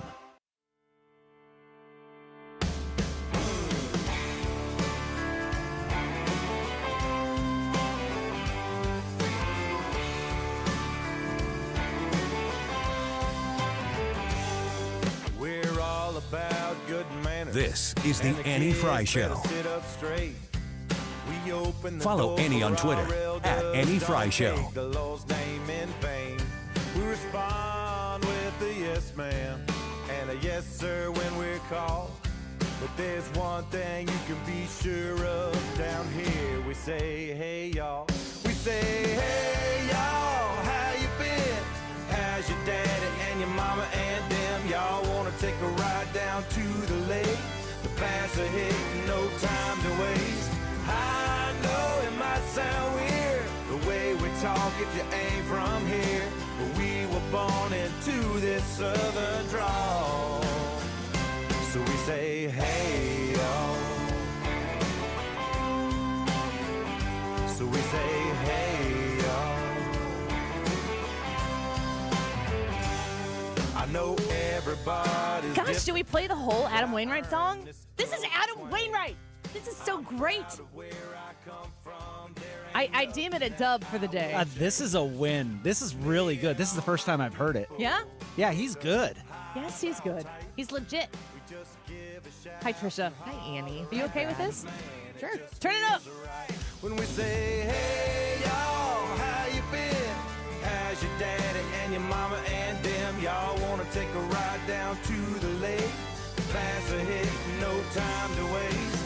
I know it might sound weird, the way we talk if you ain't from here. But we were born into this southern drawl. So we say, hey, y'all. Song is Hey Y'all. It is by the beloved Adam Wainwright. Yes, that Adam Wainwright. And I want to implore you, today's first day of Cardinals baseball. I was wondering if you were going to say anything. That's a little close to talking about it. I'm super excited about it. It's not happening during my show. Yeah, that is. Opening day, different story. I will talk to all 7 of you who will be tuned into 97.1 that day and be so grateful for you. But Adam Wainwright, his song is Hey Y'all. Go. Listen, I know that some of you are like, how does one even buy music anymore? What did you buy? What did you grow up buying, Trisha? What did I? CDs mostly. But I did have some cassette tapes. Okay. And then we switched to iTunes, and there was that MP3s. Napster. Yeah, that's how we stole music. Yeah, that was the Napster and LimeWire era where but you'd still burn Wild CDs. West. Yeah, of stolen goods. It's kind of like squatting. Did you keep them on your visor in your car? I did, yeah. And every time you have to slam on your brakes, they go flying You had to everywhere. make sure. Who could fit all their CDs in the visor Mine thing? was a double. It would flip. And Well, it you would have a case, too. Yeah, I oh, still yeah. have 3 The CD case is for the collection. The visor is for the best hits. The hits. The Yes. hits, the instant need 'em. I love the memes that are talking about like people being distracted on their phones while they're driving right now. And we're like, it totally was fine in the 80s and 90s where people have maps all like you can't even see. We're like looking at a map that is 20 years old. The roads are different now, and you're just like hoping for the best. Huh. That and going through the CD thing while you're DJing. But those darn texters. Mm-hmm. Are you ready? Brad's not ready. He's arguing with the YouTube people. No, somebody was asking where Wainwright's from. Oh, Georgia. I need you to play her sound. Forget about that for a second. Okay. I'm okay with you And playing now this. it's time to play Is Annie Okay With This? All right, this one's a little gruesome. Man takes severed leg. Oh, no. A horrifying video is circulating on social media of a man carrying a severed body part of someone killed by a train in Wasco, California. I saw it. It's gnarly. Awful. I started to watch that video, and then I read what I was watching. I was like, no. Same. I'm like, what is going on? Oh, no. In the middle of the night. And thankfully, a lot of the news outlets blurred it out. But if you go to Twitter, you can see the actual video. And it's a real big endorsement for Twitter. A man with the lower half of a leg. He was later arrested for removing the evidence from the crash scene. Officials are still investigating the accident. The evidence. The leg. I don't think I've ever seen anything like that in real life. What are you going to do with that there, bud? It's really, really rough. Do you know what he was doing with it? Yeah. It's yucky. It's a buffet. Anyway. Annie, are you okay with really gory horror movies? No. No. No, especially when they're real and on Twitter. Yeah. I don't know. I don't need to see any of that. I don't need any of it. I'm not the type of person who will see blood and like pass out or whatever. I don't want to see it. And I have a very distinct like crisis mode that I go in. I am very quick to turn into assess the situation, create steps to get past the situation. I'm not a panicker. I'm not a flight person. Mm-hmm. So I don't know what I've never been confronted with a medical situation that involves a lot of that. But I think that I would just be in on it. I did. I can't remember who this person was. I did one time. I was at church, and it might have been like around this time. Yes, it was. It was during Lent. I think it was a Wednesday evening service. and I was at church, and a woman's water broke. Oh. Whoa. In church. And she had that. Don't you dare, Trisha! You keep that in there right now. But in the event that it does, if I might be your girl. time it, I'm doing that. I asked you to announce the baby on this show, not go into the Not have it. Yes. Ryan can be here. He'll take care of everything. I'm sure he handles that situation like I changed my mind. champ. The baby's staying in. Woman went into labor. Her water broke in church, and it was actually a pretty amazing thing. There were probably 2 or 3 women who kind of noticed, like, she got up. You could just tell when they walked out. And listen, folks, when your water breaks, you cannot be like, cross your legs and keep it in. That's not the way it works. And with Charlie, my oldest, my water broke at home, and it was an event. Put it that way. This woman was leaving church, and you could tell as she was going out that her water had broken. Oh, no. Wowza. In our church, it's kind of run by elders and ushers. They're at that point they were all men, and like what? I mean, they didn't we freak love out. babies. This is beautiful. But there was myself and I think 2 other moms or women. I know that for a fact that they had children themselves. Got up. I don't know how it happened, but we went to where the janitor closet was, found some gloves, found some stuff. Just went while church was still going on. I think it was maybe during offering or communion. So there was. Does the pastor keep speaking during this time? Yeah, you don't stop and be like, "Whoa, what's going on over there?" Everybody look at her. No, you no, keep going. And it kind of happened it was the side of the church, and it was maybe towards the back half of the church. And these 3 women just got up, took care of it. That's really went back cool. to our business. Yeah. That's so not quite the same as a severed leg. No, but... that's bodily fluid. Yeah, but I mean, I've been there before. It is what it is. Anyway, that's no. cool. The answer is no. Not okay with that. Washington sheriff receives call from curious Sasquatch hunter. A sheriff's office in Washington state revealed last week that it received a strange call from an aspiring Bigfoot hunter. Mr. Blank has concerns about how to stay legal while Is Blank his name, or is this? It's redacted. Okay. While hunting, Dave Glover's a big Sasquatch. Is he still? Yes, and this might be Dave. We'll have to see. If was it redacted by Washington. Odyssey? I gotta hear the rest of the story. Mr. KMOX has concerns about how. No, he's gonna be pretty excited to be labeled Mr. KMOX.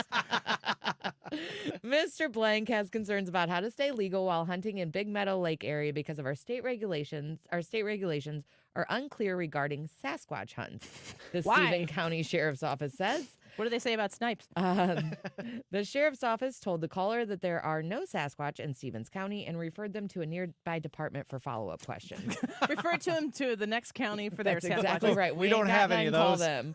Is it? Wait a second. Is it snipes or is it 3 snipe? I think it's snipe. I don't know the answer to I think that. it's just Snipe snipe. is plural. Yeah, It's because you go important. snipe hunting. You're not going to hunt snipes. Yeah, but if you could go squirrel hunting, but you could see 3 squirrels. Yeah, this that's is true. incredibly important. But somebody tell us who knows. Yeah. Who's if you were an Libby says snipe is plural. if you were an official snipe hunter, we need to know. I'm over here trying to figure out what a snipe is. You've never been snipe hunting? No. We'll have to take you snipe hunting. I was gonna say we okay. need to. You know what? I was thinking. You guys are. I was thinking maybe Leah hasn't been snipe hunting. I would not. love to go. Maybe I'll go with Leah. Yeah, see if Leah can go. Since you guys already do We're it. we're experts Yeah. at helping people snipe hunt. I'm having such a good time here. You Annie, are you okay with Bigfoot? No, I think it's a waste of time. But it does. I don't want to sound like I'm taking Don't a tell shot. Mr. Campbell I was going to say, I kind of I invoked his name. I think they're great. Super real. I was just going to say, I think it's a Snipe divider hunting. it's a divider of people. There are the Bigfoot people, and then there are people like me. Are the Bigfoot people the same people as alien people? Is that the same along the same lines, or is the alien thing more plausible? I think they probably exist in a Venn diagram. Ooh, Kamala, come on. Overlap. Lots of overlap, though, I would think. Yeah. If you are willing to entertain the concept of Bigfoot, Sasquatch stuff, you are much more likely to have working theories on aliens. Mm-hmm. I don't think they're aliens. I think we're it. All right. I guess no one a Loch Ness monster. Oh, except for that one. Big fan. All right. Most U.S. drivers are afraid of self-driving cars. Yeah. Despite tech and automakers wanting to take a jump into the future with autonomous cars, a new survey from AAA has found a majority of Americans are afraid of the technology. They surveyed 1,200 U.S. adults, and the 66% reported feeling some fear, while 25% were uncertain. Annie, where do you fall on this? You okay with self-driving cars? Mm-mm. Yeah. I don't mind riding in a vehicle with my husband. He would probably disagree with that. I'm one of those wives that's like, well, it's important that you notice the stuff because clearly he's not noticing somebody the has things. to, except for the problem that I've been like looking on my phone the whole time, and then I just look up and choose to dramatically I do participate. the same thing, but at that just point. means that like you're dipping in, you're taking control of the situation and dipping back out. I've had to say to him, literally, like if we're going on a ride that's maybe more than 2 hours, listen, if you love me, here's what I need from you. I know it's not rational. I can't really help it. I will do my best to rein it in. But, you know, like, even if I were going to say, like, don't follow them so closely, he's not following them too closely. I'm just not in control. Mm-hmm. So I hear you. it's not a rational thing. And I will tell him, like, I know that I am overtly out of line when I react this way. It is a visceral, natural reaction. And while I'm not reacting like that, I am super tense on the inside. And he's like, okay. Do you ever close your eyes? Sometimes I close my eyes when I know that like my anxiety is taking. You're trying hold to of keep me. yourself within yourself. Yes. No, I like put my hands across the entire dashboard with my eyes bugged out and be like, "What are you doing?" It's not that bad. But Eddie's always like, I do this all the time without you. I'm like, I know, I just don't know. Yeah, those memes of those men driving cars is like that feeling when you drove for 22 years of your life and never died, but you got married, so now it's looking up. Yeah, I'm guilty. I can get into the drive and kind of relax a little bit, but if it's going to be prolonged, I get nervous. And I will tell him I am going to do my best to keep it within. But if you feel like you're at a good, safe distance, if you could just go back like one more car length, I will do better at my part of this. And he gets it. I'm like, you're not doing anything wrong. I know you're not doing anything wrong. I need you to help me. Not you. Help me. Help you. Just kind of the way it goes. So self-driving cars? No. Who do I yell at? That is my big question too. That's a great question. Like if a self-driving car gets into an accident, who's at fault and whose insurance pays for it? Assuming the owner of the car, right? If Biden's president, it's probably not their Elon driving. Musk. Yeah. Like taxpayers. If Biden, Yeah, he's otherwise like, it's probably "I'll Donald fund Trump. that for you." You guys go ahead and pay for everybody else's wrecks. McDonald's to sell Krispy Kreme donuts nationwide by the end of 2026. Smart move. The rollout will start with 3 popular Krispy Kreme donuts available individually or in boxes of 6, including original glazed, chocolate iced with sprinkles, and chocolate ice cream filled. Annie, are you okay with this collaboration? Yeah, I actually had like an active thought process when I saw that headline and thought, that's brilliant because McDonald's doesn't do breakfast in donut form. Yeah, not sweet breakfast. In any way, right? They might have, do they still have cinnamon rolls? I think they have something cinnamon. Maybe. They always had the apple pies. Yeah, I don't but know that's about not necessarily breakfast. Yeah, But and the then they have cinnamon rolls are, I think. McGriddles, Yeah. but McGriddle sandwiches are yummy. Yeah. But they don't offer anything like that. It doesn't conflict with anything. Everybody loves Krispy Kreme. Krispy Kreme is not accessible to people everywhere else. And if people are even possibly thinking about like, it's not a very healthy, you're going to McDonald's. So if you want to eat a donut instead of a really fatty, unhealthy McGriddle, eat your donut. Yeah. Like, I just think it's a smart move. They're two good brands, great brands, and they don't cross over, so the partnership made a lot of sense. I like these crossovers. Chefs suggest eating periodical cicadas this spring. He's wrong. Chef Joseph I knew it was a Yoon man. would like people to consider eating cicadas.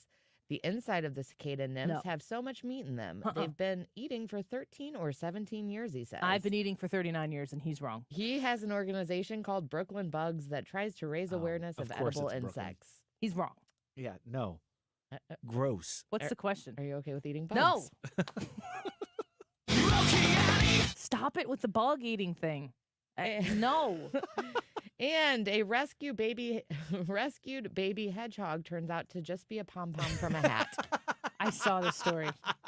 A woman in England rescued what she believed to be a baby hedgehog from the side of the road. How long does it take to acknowledge that you've made a mistake? Overnight. She put it in a box with cat food and put it in a warm place overnight. The next day, she took it to a wildlife hospital where they informed her that it was actually the pom-pom from a beanie hat. She said she was concerned that it didn't move all night, but mostly left it alone because she didn't want to scare it.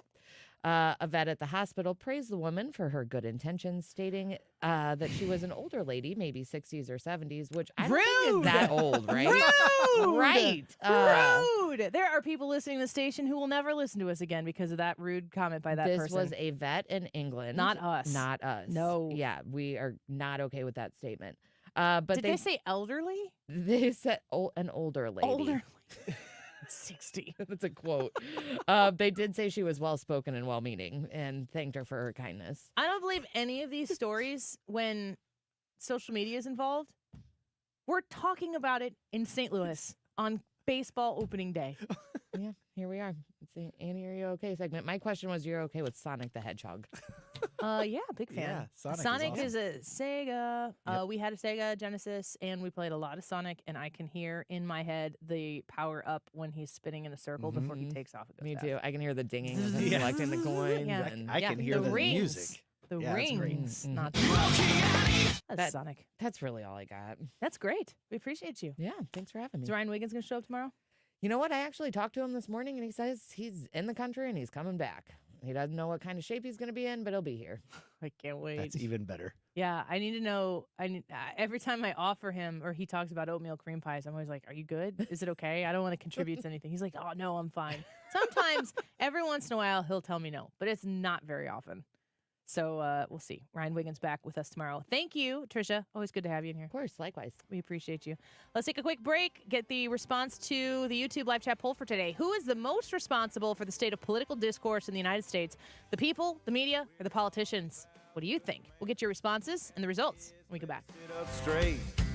We open the door for This is the Annie Fry Show. Follow Annie on Twitter @AnnieFryShow. And a yes, sir, when we're called. But there's one thing you can be sure of down here. We say, hey, y'all. We say, hey, y'all, how you been? How's your daddy and your mama and them? Y'all want to take a ride down to the lake? The pass ahead, no time to waste.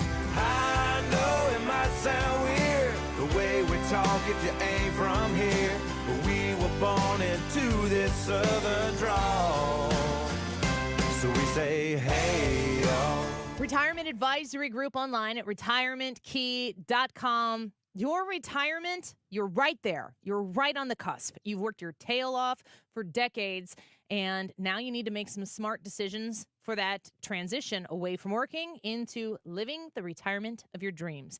You've worked really hard on this, so don't forget to make those smart maneuvers when you need to make that transition. And the smart move is to set up a no-cost, no-obligation retirement review with Thomas Helbig and the folks at the Retirement Advisory Group. Bob Kershaw, Tammy Kershaw, and the entire staff at Retirement Advisory Group are excited to talk to you to help you make this transition, to set up a personalized structured income plan that is catered to you, what your goals are, and what your expectations are. You call them at 314-513-0091, 314-513-0091, and get your appointment scheduled today. Reach out to the Retirement Advisory Group and make sure you let them know that Annie sent you online at retirementkey.com.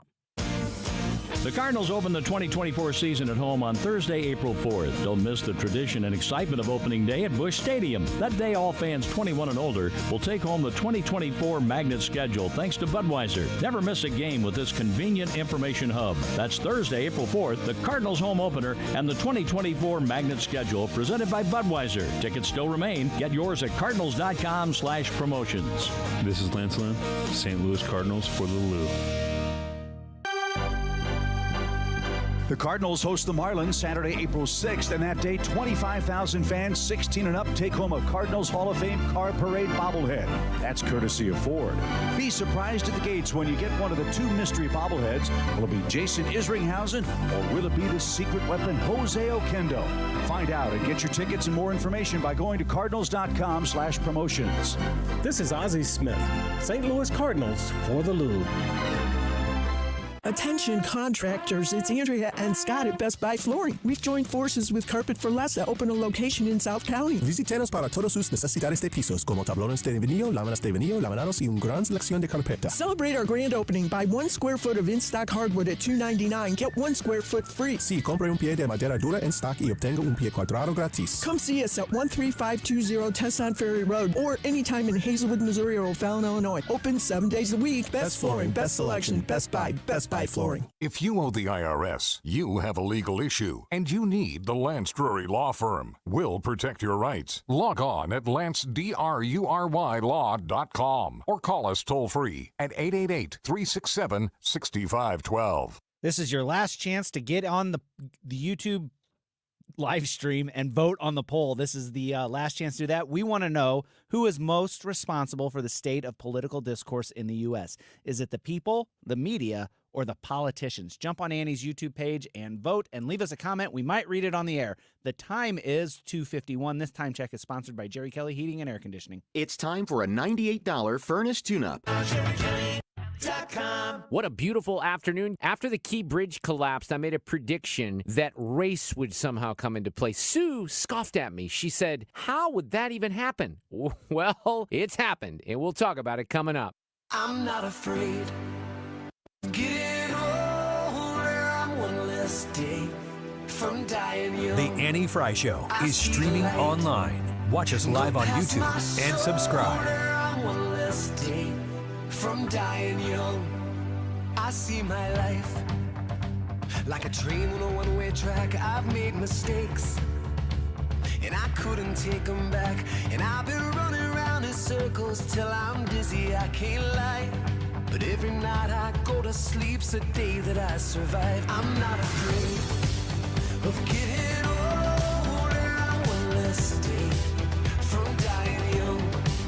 I see the light go past my shoulder. I'm one less day from dying young. And I've seen my friends. Welcome back to the Annie Fry Show. Thanks for being with us this afternoon and sticking with us throughout the course of the day. We're always grateful for each and every one of you. When you tune into the Annie Fry Show or 97.1 FM Talk in general, we know that we are your home for conservative talk here in St. Louis. We take that very seriously, and we're really grateful for you. So thanks for being here today. Each show, as you know, we ask a poll question. And today's poll question, Brad, you came up with this one. It's a good question. Yeah. Why'd you come up? What led you to this question today? And I'll let you set it up. Well, for what people. led me to this question today was when I was cutting audio, I came across a cut by Byron Donalds, and he was talking about, people being cut off because of political reasons and all this. Like, cut off from your family because of and friends and losing all that. And he was talking about all that. And Let's listen to it. You want to listen to it? Yeah, let's go for it. All right, Byron Donalds here. Listen, I like talking to conservative voters. We get mad about politics sometime, but then we go back to life and move on. The people who have basically cut off family members, cut off friends because of politics are from the left. They're people who are so steeped into that ideology and frankly that rage, like you said, they can't even hang out with somebody who has a moderate view on politics or a conservative view on politics. As far as they're concerned, if you don't see it their way, you might as well never talk to me again. And don't believe me? Talk to people through this country who have lost family members over politics. It's not conservatives who say, I can't even spend time with you, have a drink with you, go to a game. It's them. Well, I will stand up for some folks that are with us every day on the Annie Fry YouTube channel.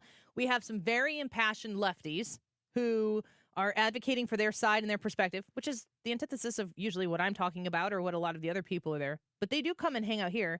I hope that the people in their real life that think maybe the way we do, I hope they have those relationships. But, we do have conversations on the Annie Fry YouTube channel every day with unlike-minded people. But that's the internet. Yes. That's not real life. Yeah, and so my thing is like, this is very saddening to me that people are struggling with broken relationships, all this, and at the end of the day, I want to figure out who's responsible for it. So our options in this are the people, the media, or the politicians? And whenever I look at this question, when I think about this, I always come back, and this one to me is very obvious. It's the people. You are responsible for you. The devil made me do it is not an excuse, no matter who your devil is. It doesn't matter what the media tells you. It doesn't matter what the politicians tell you. You are responsible for your actions and your behavior. So if you don't want to see political discourse like this, then you need to be the change you want to see. Jonathan agrees on the people response. He said on YouTube, I chose the people in the poll due to the fact that enough people take the time to educate themselves on what is true and what is not. Wake up, people. Sheep. Very directly that pointed. Ender says, I said media at the beginning of the show, but like Doug said, I think I'm changing my answer to the people. Mainly as evidenced in the chat, it started as the media, but has since shifted. There, like I said, a lot of dissenting views in the chat. We try to include everybody here as long as they are not disrespectful. Chris says, poll was a hard one. I picked the media. If the media isn't holding politicians accountable, they are going to do whatever they want. The people don't know any better for the same reason. Let's do Rick's. I might have to think about this poll. For now, I'd say all of the above. Power-hungry politicians, biased media, and individuals with limited knowledge of the complexities of government issues. Come on, Rick, you got to commit. Julius says, have to say the media, as the mainstream media lies to the people. And there's a bunch of other ones here. Nat says the right-wing media complex started on talk radio and exploded by Fox News is responsible for a bulk of the extreme polarization and tribalism that defines the current discourse. Nat, it's funny that Fox News Radio was an answer to all of the leftist-leaning media out there. You only have a problem when the right starts to do it? That seems polarizing in and of itself. Let's go to the YouTube results here. Who is the most responsible for the state of political discourse in the United States? 13% of you say the people, 20% say the politician, and 67% of you put it on the media. I think I might agree with that. I think media might have been my vote as well. Thank you for being here with us today. Do not go anywhere. Keep it on 97.1 because Mark Reardon's coming up next. From me, I'm not America's sweetheart. Getting quality employees to fill positions in your company is essential, but finding those people can be a major hassle, unless you use ZipRecruiter. ZipRecruiter makes finding quality people a breeze. And right now you can try it for free at ZipRecruiter.com/radio. With ZipRecruiter, one click sends your job to hundreds of top job sites. But more than that, ZipRecruiter's advanced technology identifies the candidates with the skills you need, sends you a list of great matches to review, then actively invites them to apply for your job. And the results speak for themselves. 4 out of 5 employers who post on ZipRecruiter get a quality candidate within the first day. That's right, the first day. Now you can focus on your business and let ZipRecruiter do the work finding the best people for you. See for yourself. Experience the ease, efficiency, and power of ZipRecruiter for free. Just go to ZipRecruiter.com/radio. That's ZipRecruiter.com/radio. ZipRecruiter.com/radio. When you're selling your home, you want the most money and the least hassle. That's exactly what you get when you work with my friend and trusted realtor, Gloria Liu, with Your Home Sold Guaranteed Realty. Mark Cox here. Selling your home is one of the biggest financial decisions you'll ever make. That's why having an expert on your side is crucial. Right now, other agents know that some sellers will choose the agent that tells them the highest price. This can be a dangerous strategy. Most of the time, it ends up being an empty promise. Gloria doesn't make empty promises. She makes guarantees in writing. It's simple. Gloria will guarantee to sell your home at your agreed-to price and time frame, or she'll buy it, guaranteed in writing. Take it from me. Pick up the phone and call Gloria Liu at 314-325-6888. That's 314-325-6888. Or